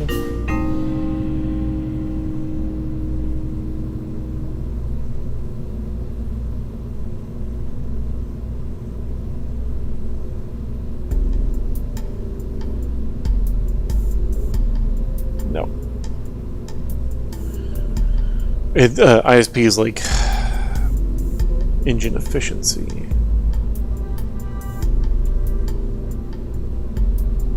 Where's one that I know that this has like gimbal? Tolerance, mash, pressure. Oh, gimbal. I see. So this does not have gimbal. So we don't want this. We want one. This one has actually a freaking decent amount of gimbal.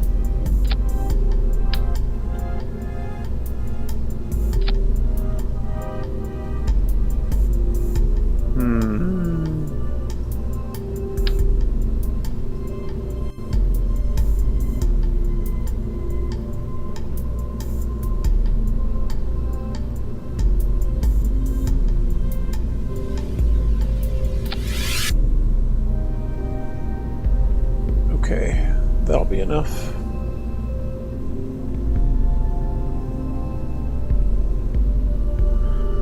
And this gives us a buttload of Delta V. We need some stabilization. What the heck is this? Yeah, I haven't played KSP in a while, and there's like new stuff in here. What are these? Resident Daredevil. What the heck? Large framework launcher. It is. If this one goes off at the wrong time, you may be looking for more than just a refund. What is that? Okay, I need not cargo. Where's the reaction control? This one, yes. Nope.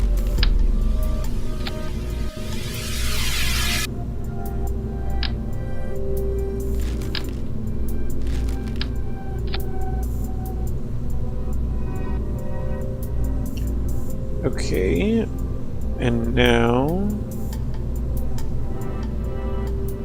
we want these very small ones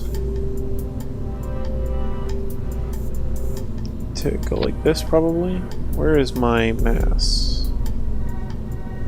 Oh no, it's all the way down here.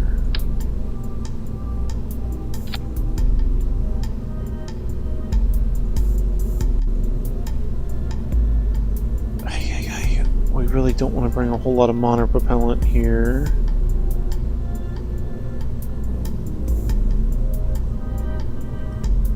Okay, I need you to scoot over, please.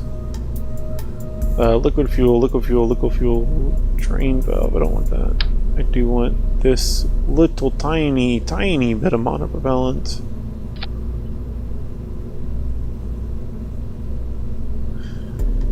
Okay.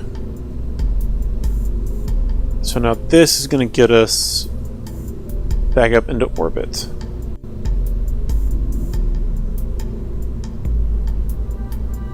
Surely that's enough Delta V. I don't know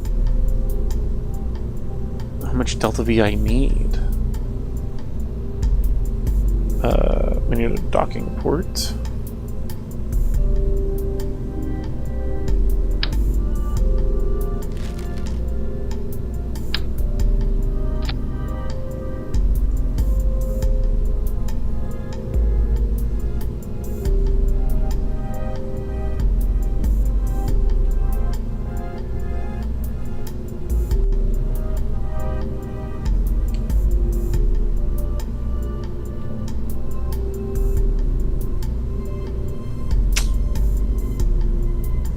Mars missions are hard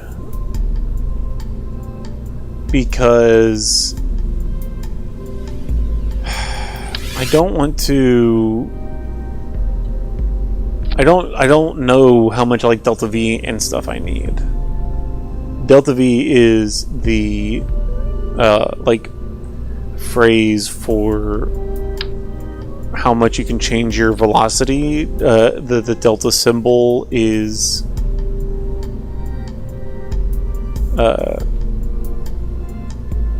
see, let's just do like this.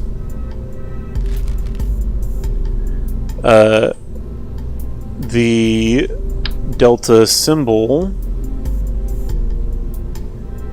is the symbol for change.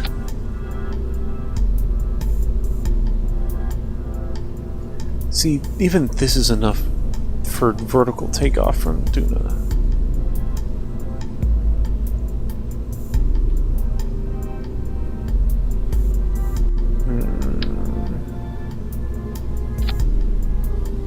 And V is for velocity. And so, you know, it means change in velocity.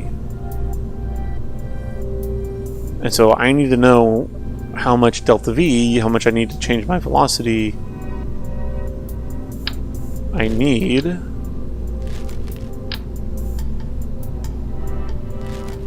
don't think we need such a big one. 0.1 ton, 0.1 ton, what is the difference?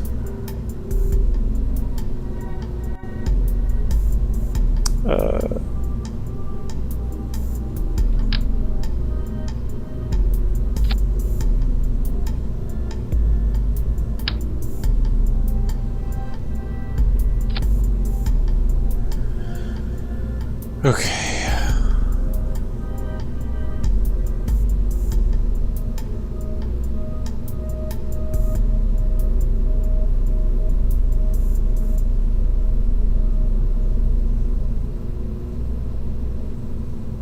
These also don't need to be so big.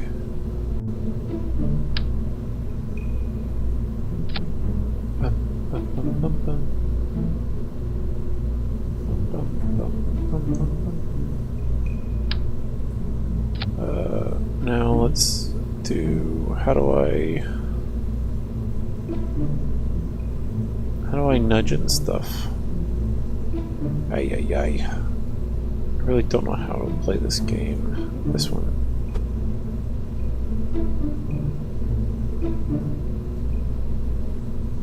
Okay, and now give me this one. There we go. Okay, now those should be level. Now we're going to retract these.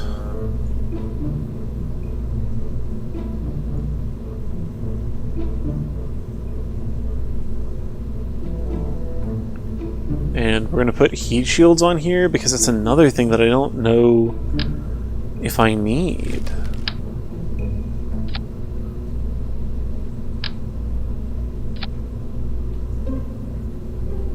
Yeah, and those dramatically decrease my delta V.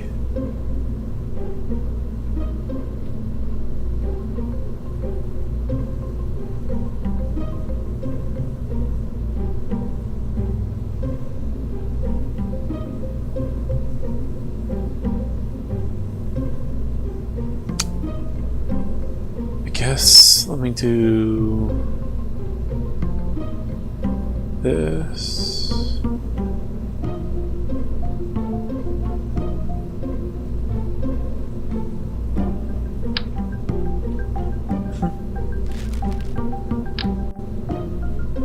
No. Is there like a little one? Oh, that's cute. Sure. Why did that not increase my delta V?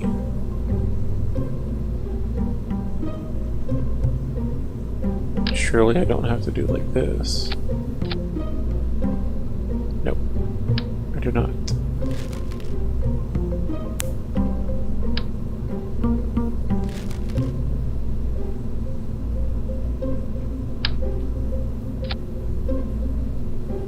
Why is it not changing my delta V at all?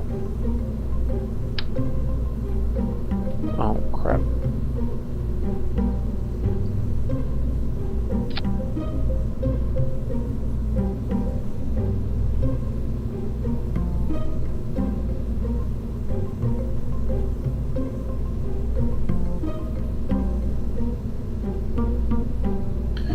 What time is it? Yeah.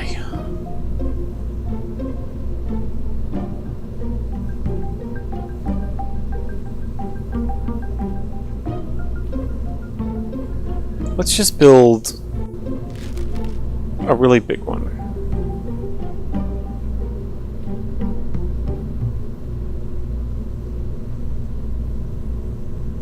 I think that's gonna be better and be more fun. We don't need to dock here.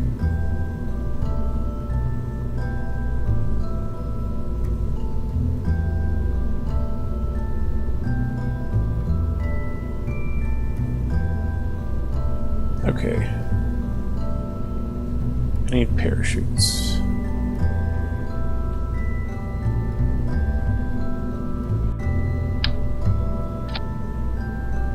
Parachute. Drogue chute.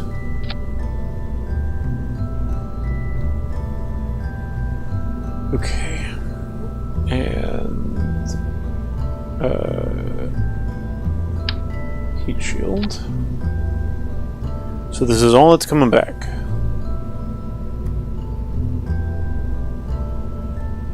Now I need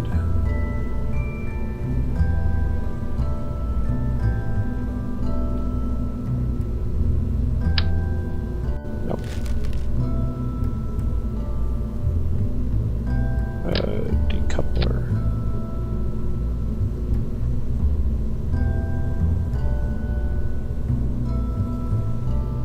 And this is going to be what lands on Mars.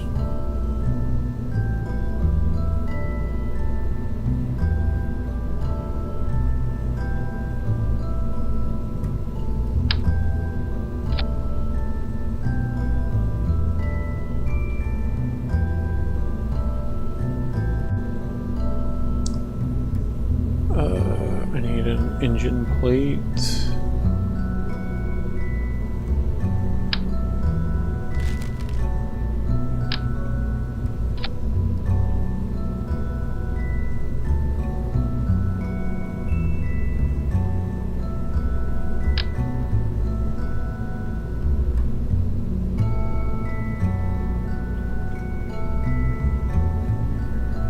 What the freak? There, Lord. That is enough to get me up and off.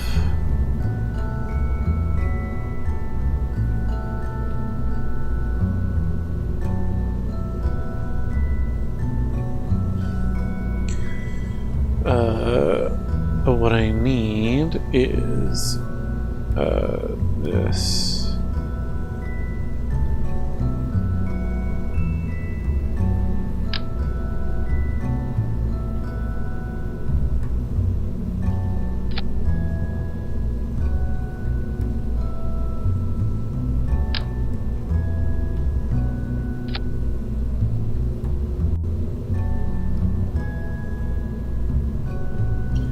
See, why does that not increase my delta V? This, put all of these here.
god, that's enormous.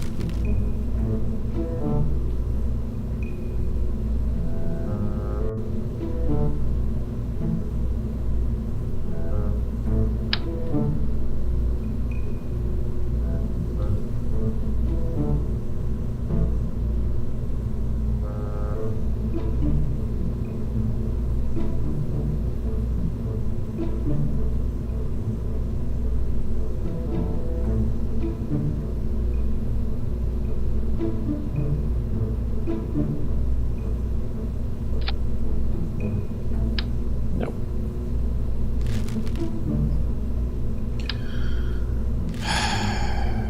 This is hard.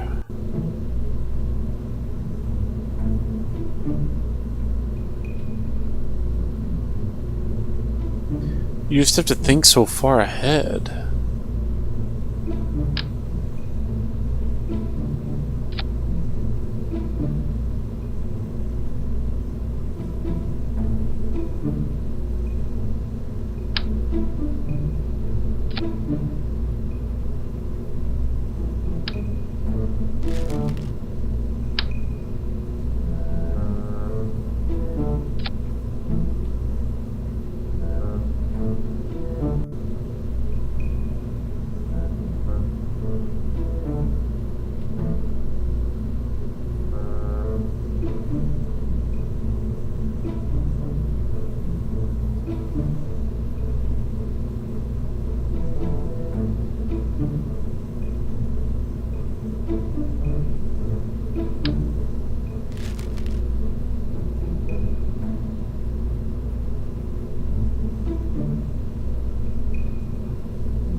Let's do this.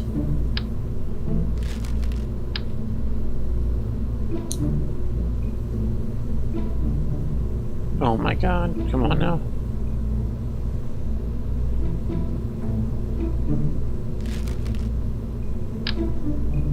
That is too big.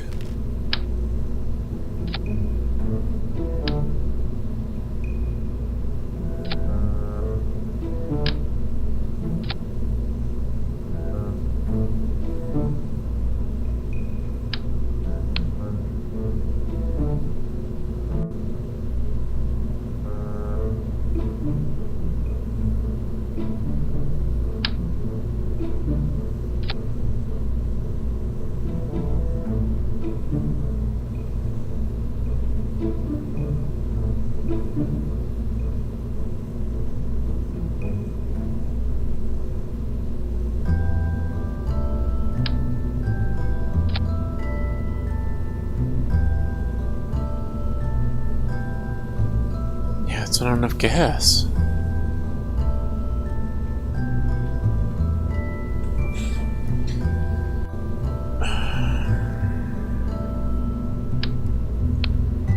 I can put another one in here. Like, oh wait. What is this? Yeah. Like if we do 2. I mean, I guess that's big enough.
I mean, do you think that 2 is enough?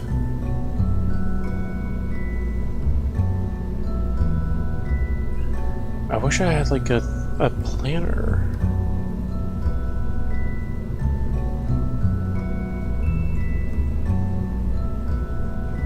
Delta V tools. DUNA.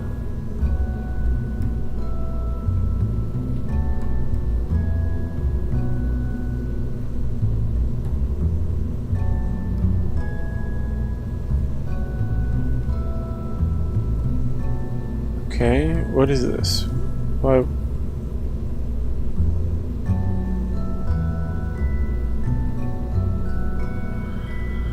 Oh, I see.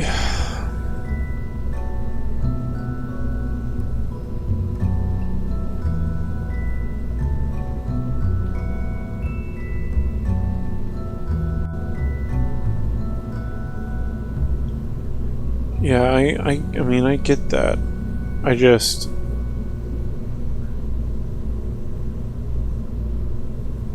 Not engineer's report. I wish I just knew how much delta V to get to DUNA orbit.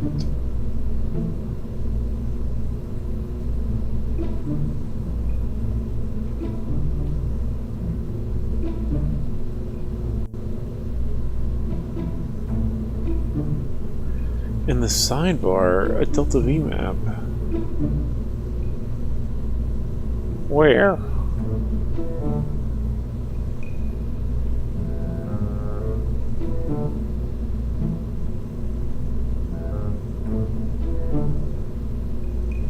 Where is that?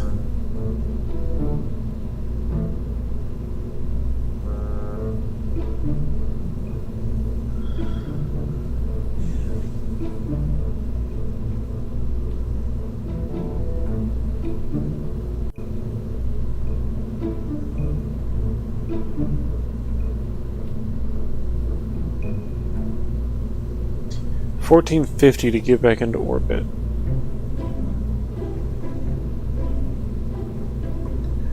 $1450. Think we can do that? Surely this is enough then.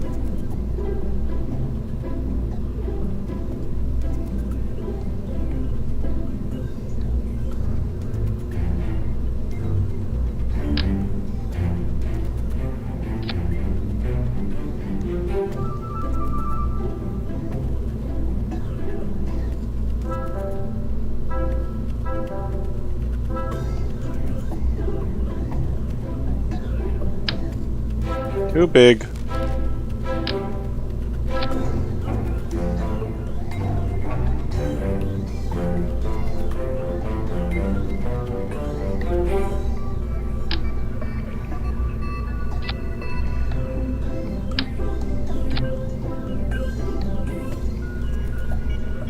Okay.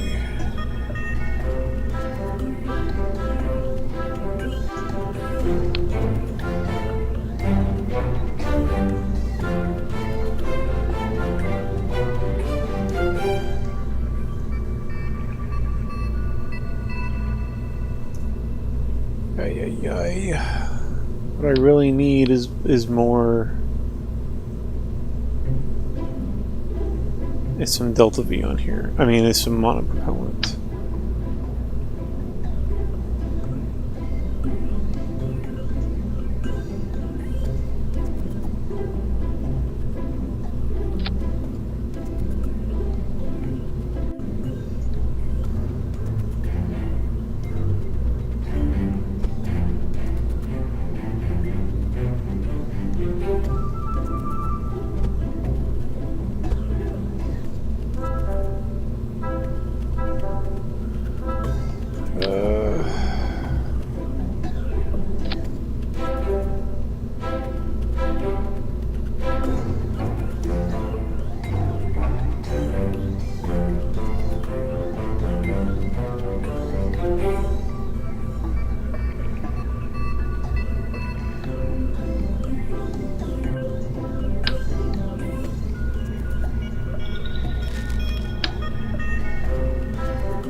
Okay.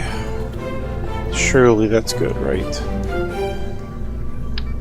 Surely that will be enough. And then I need this to be a nuclear engine stage.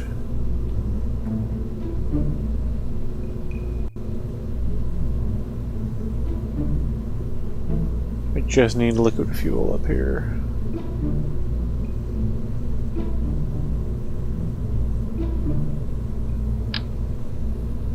That is enormous.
Yo!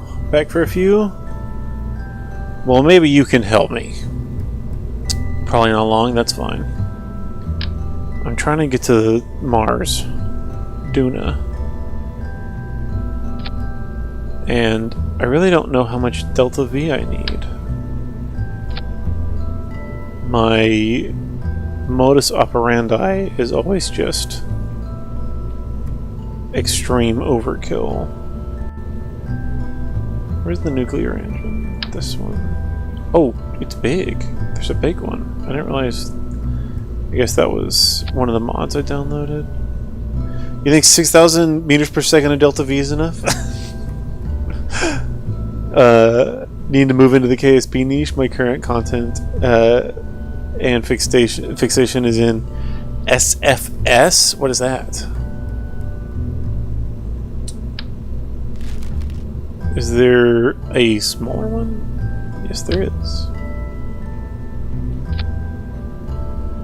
Much better, and we don't need nearly that much thrust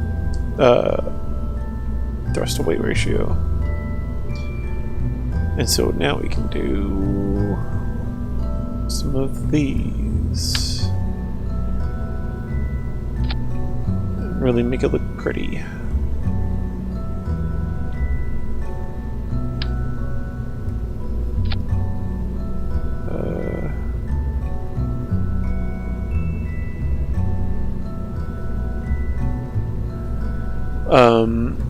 Spaceflight simulator, often mocked as 2D KSP.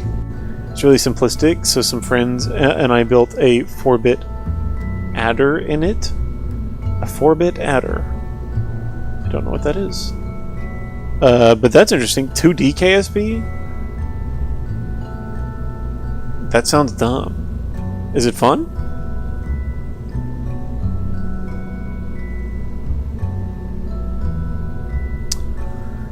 Do I not have like one of these, but just for... Oh, okay, that's huge. Okay.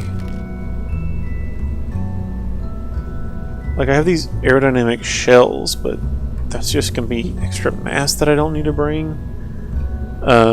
Does addition with only 4 bits. 1s and 0s.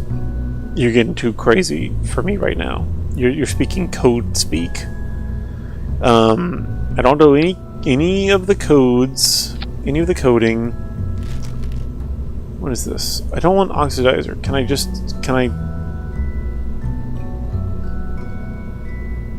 do you not just have a liquid fuel one? I want just liquid fuel.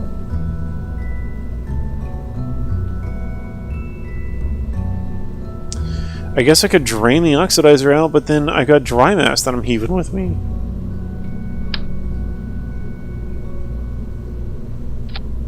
Right? Like, I can drain the oxidizer. But you can't, like...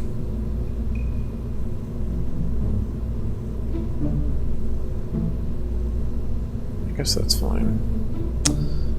Easy to learn. The spaceflight simulator? I'm intrigued. I'll say that much. And then let's add...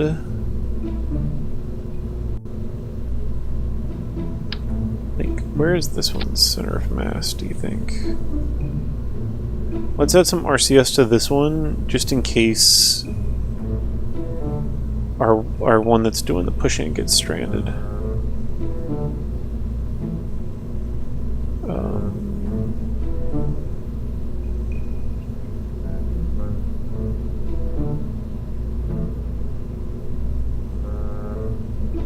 Where are these? Here we go. The dev is working on a Spaceflight Simulator 2, which would be like KSP, but optimized to hell to be played on phones. Whoa, that's intriguing. Have you played any of Kitten Space Agency? I had never heard of it, and people in my comments were talking about it. And so I was intrigued, and I went and looked at it. I went and looked at it, and it looks kind of fun. It'll be nice to, like, actually have a successor to Kerbal Space Program. Is there not a cylindrical monopropellant tank?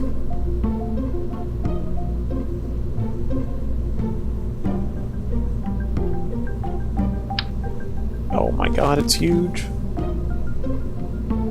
Fuel tank. Liquid fuel tank. Monopropellant is what I want. I guess we can do like this.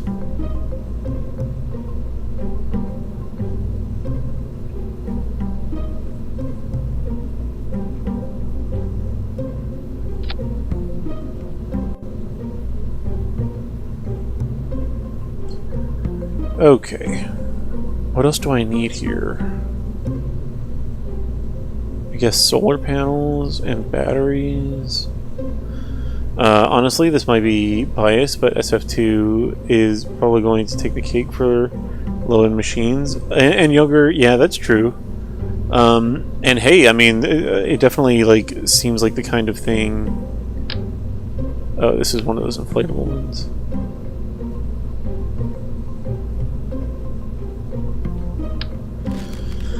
It definitely seems like the kind of thing that would be easy to pick up for new players, because the learning curve on KSP is, you know, a little steep.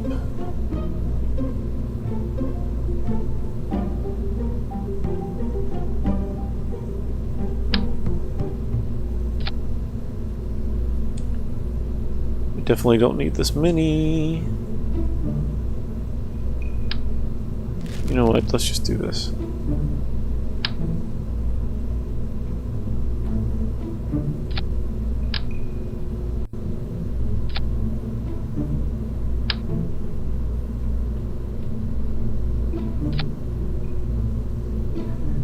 And then like this. No, I don't want batteries. I want reaction control. Too small.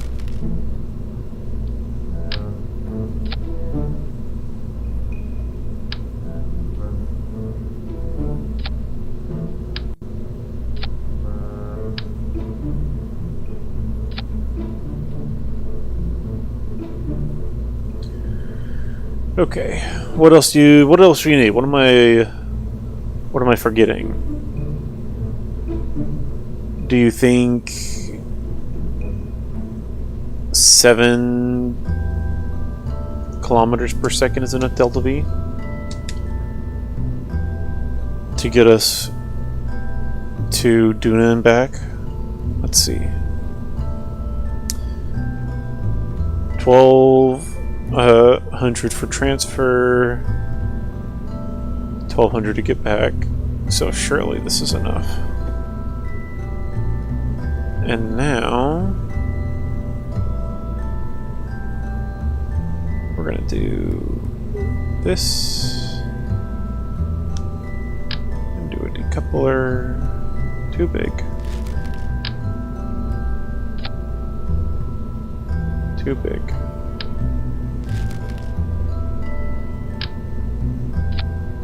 There we go. I should learn how to calculate delta V. Yeah, I mean, like, there are like numbers. Like, if you just Google it, like if you Google like how much delta V to get to DUNA, it'll give you a number. But that number usually relies upon you being like a halfway decent pilot, which I am very much not in this game.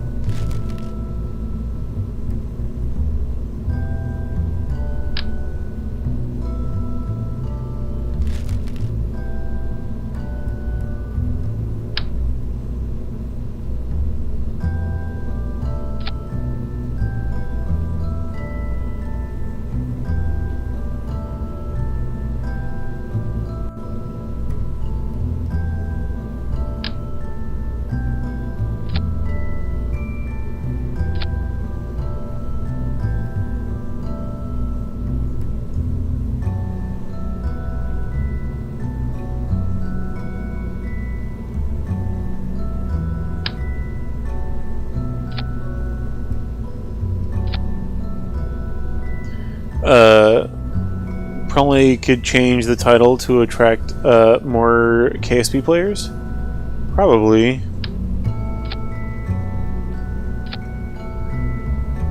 What do we think? Let's pull that up here.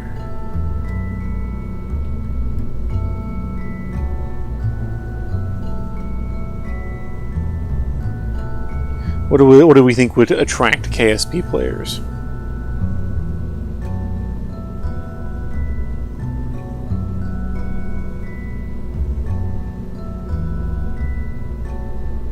How about like wait, where's the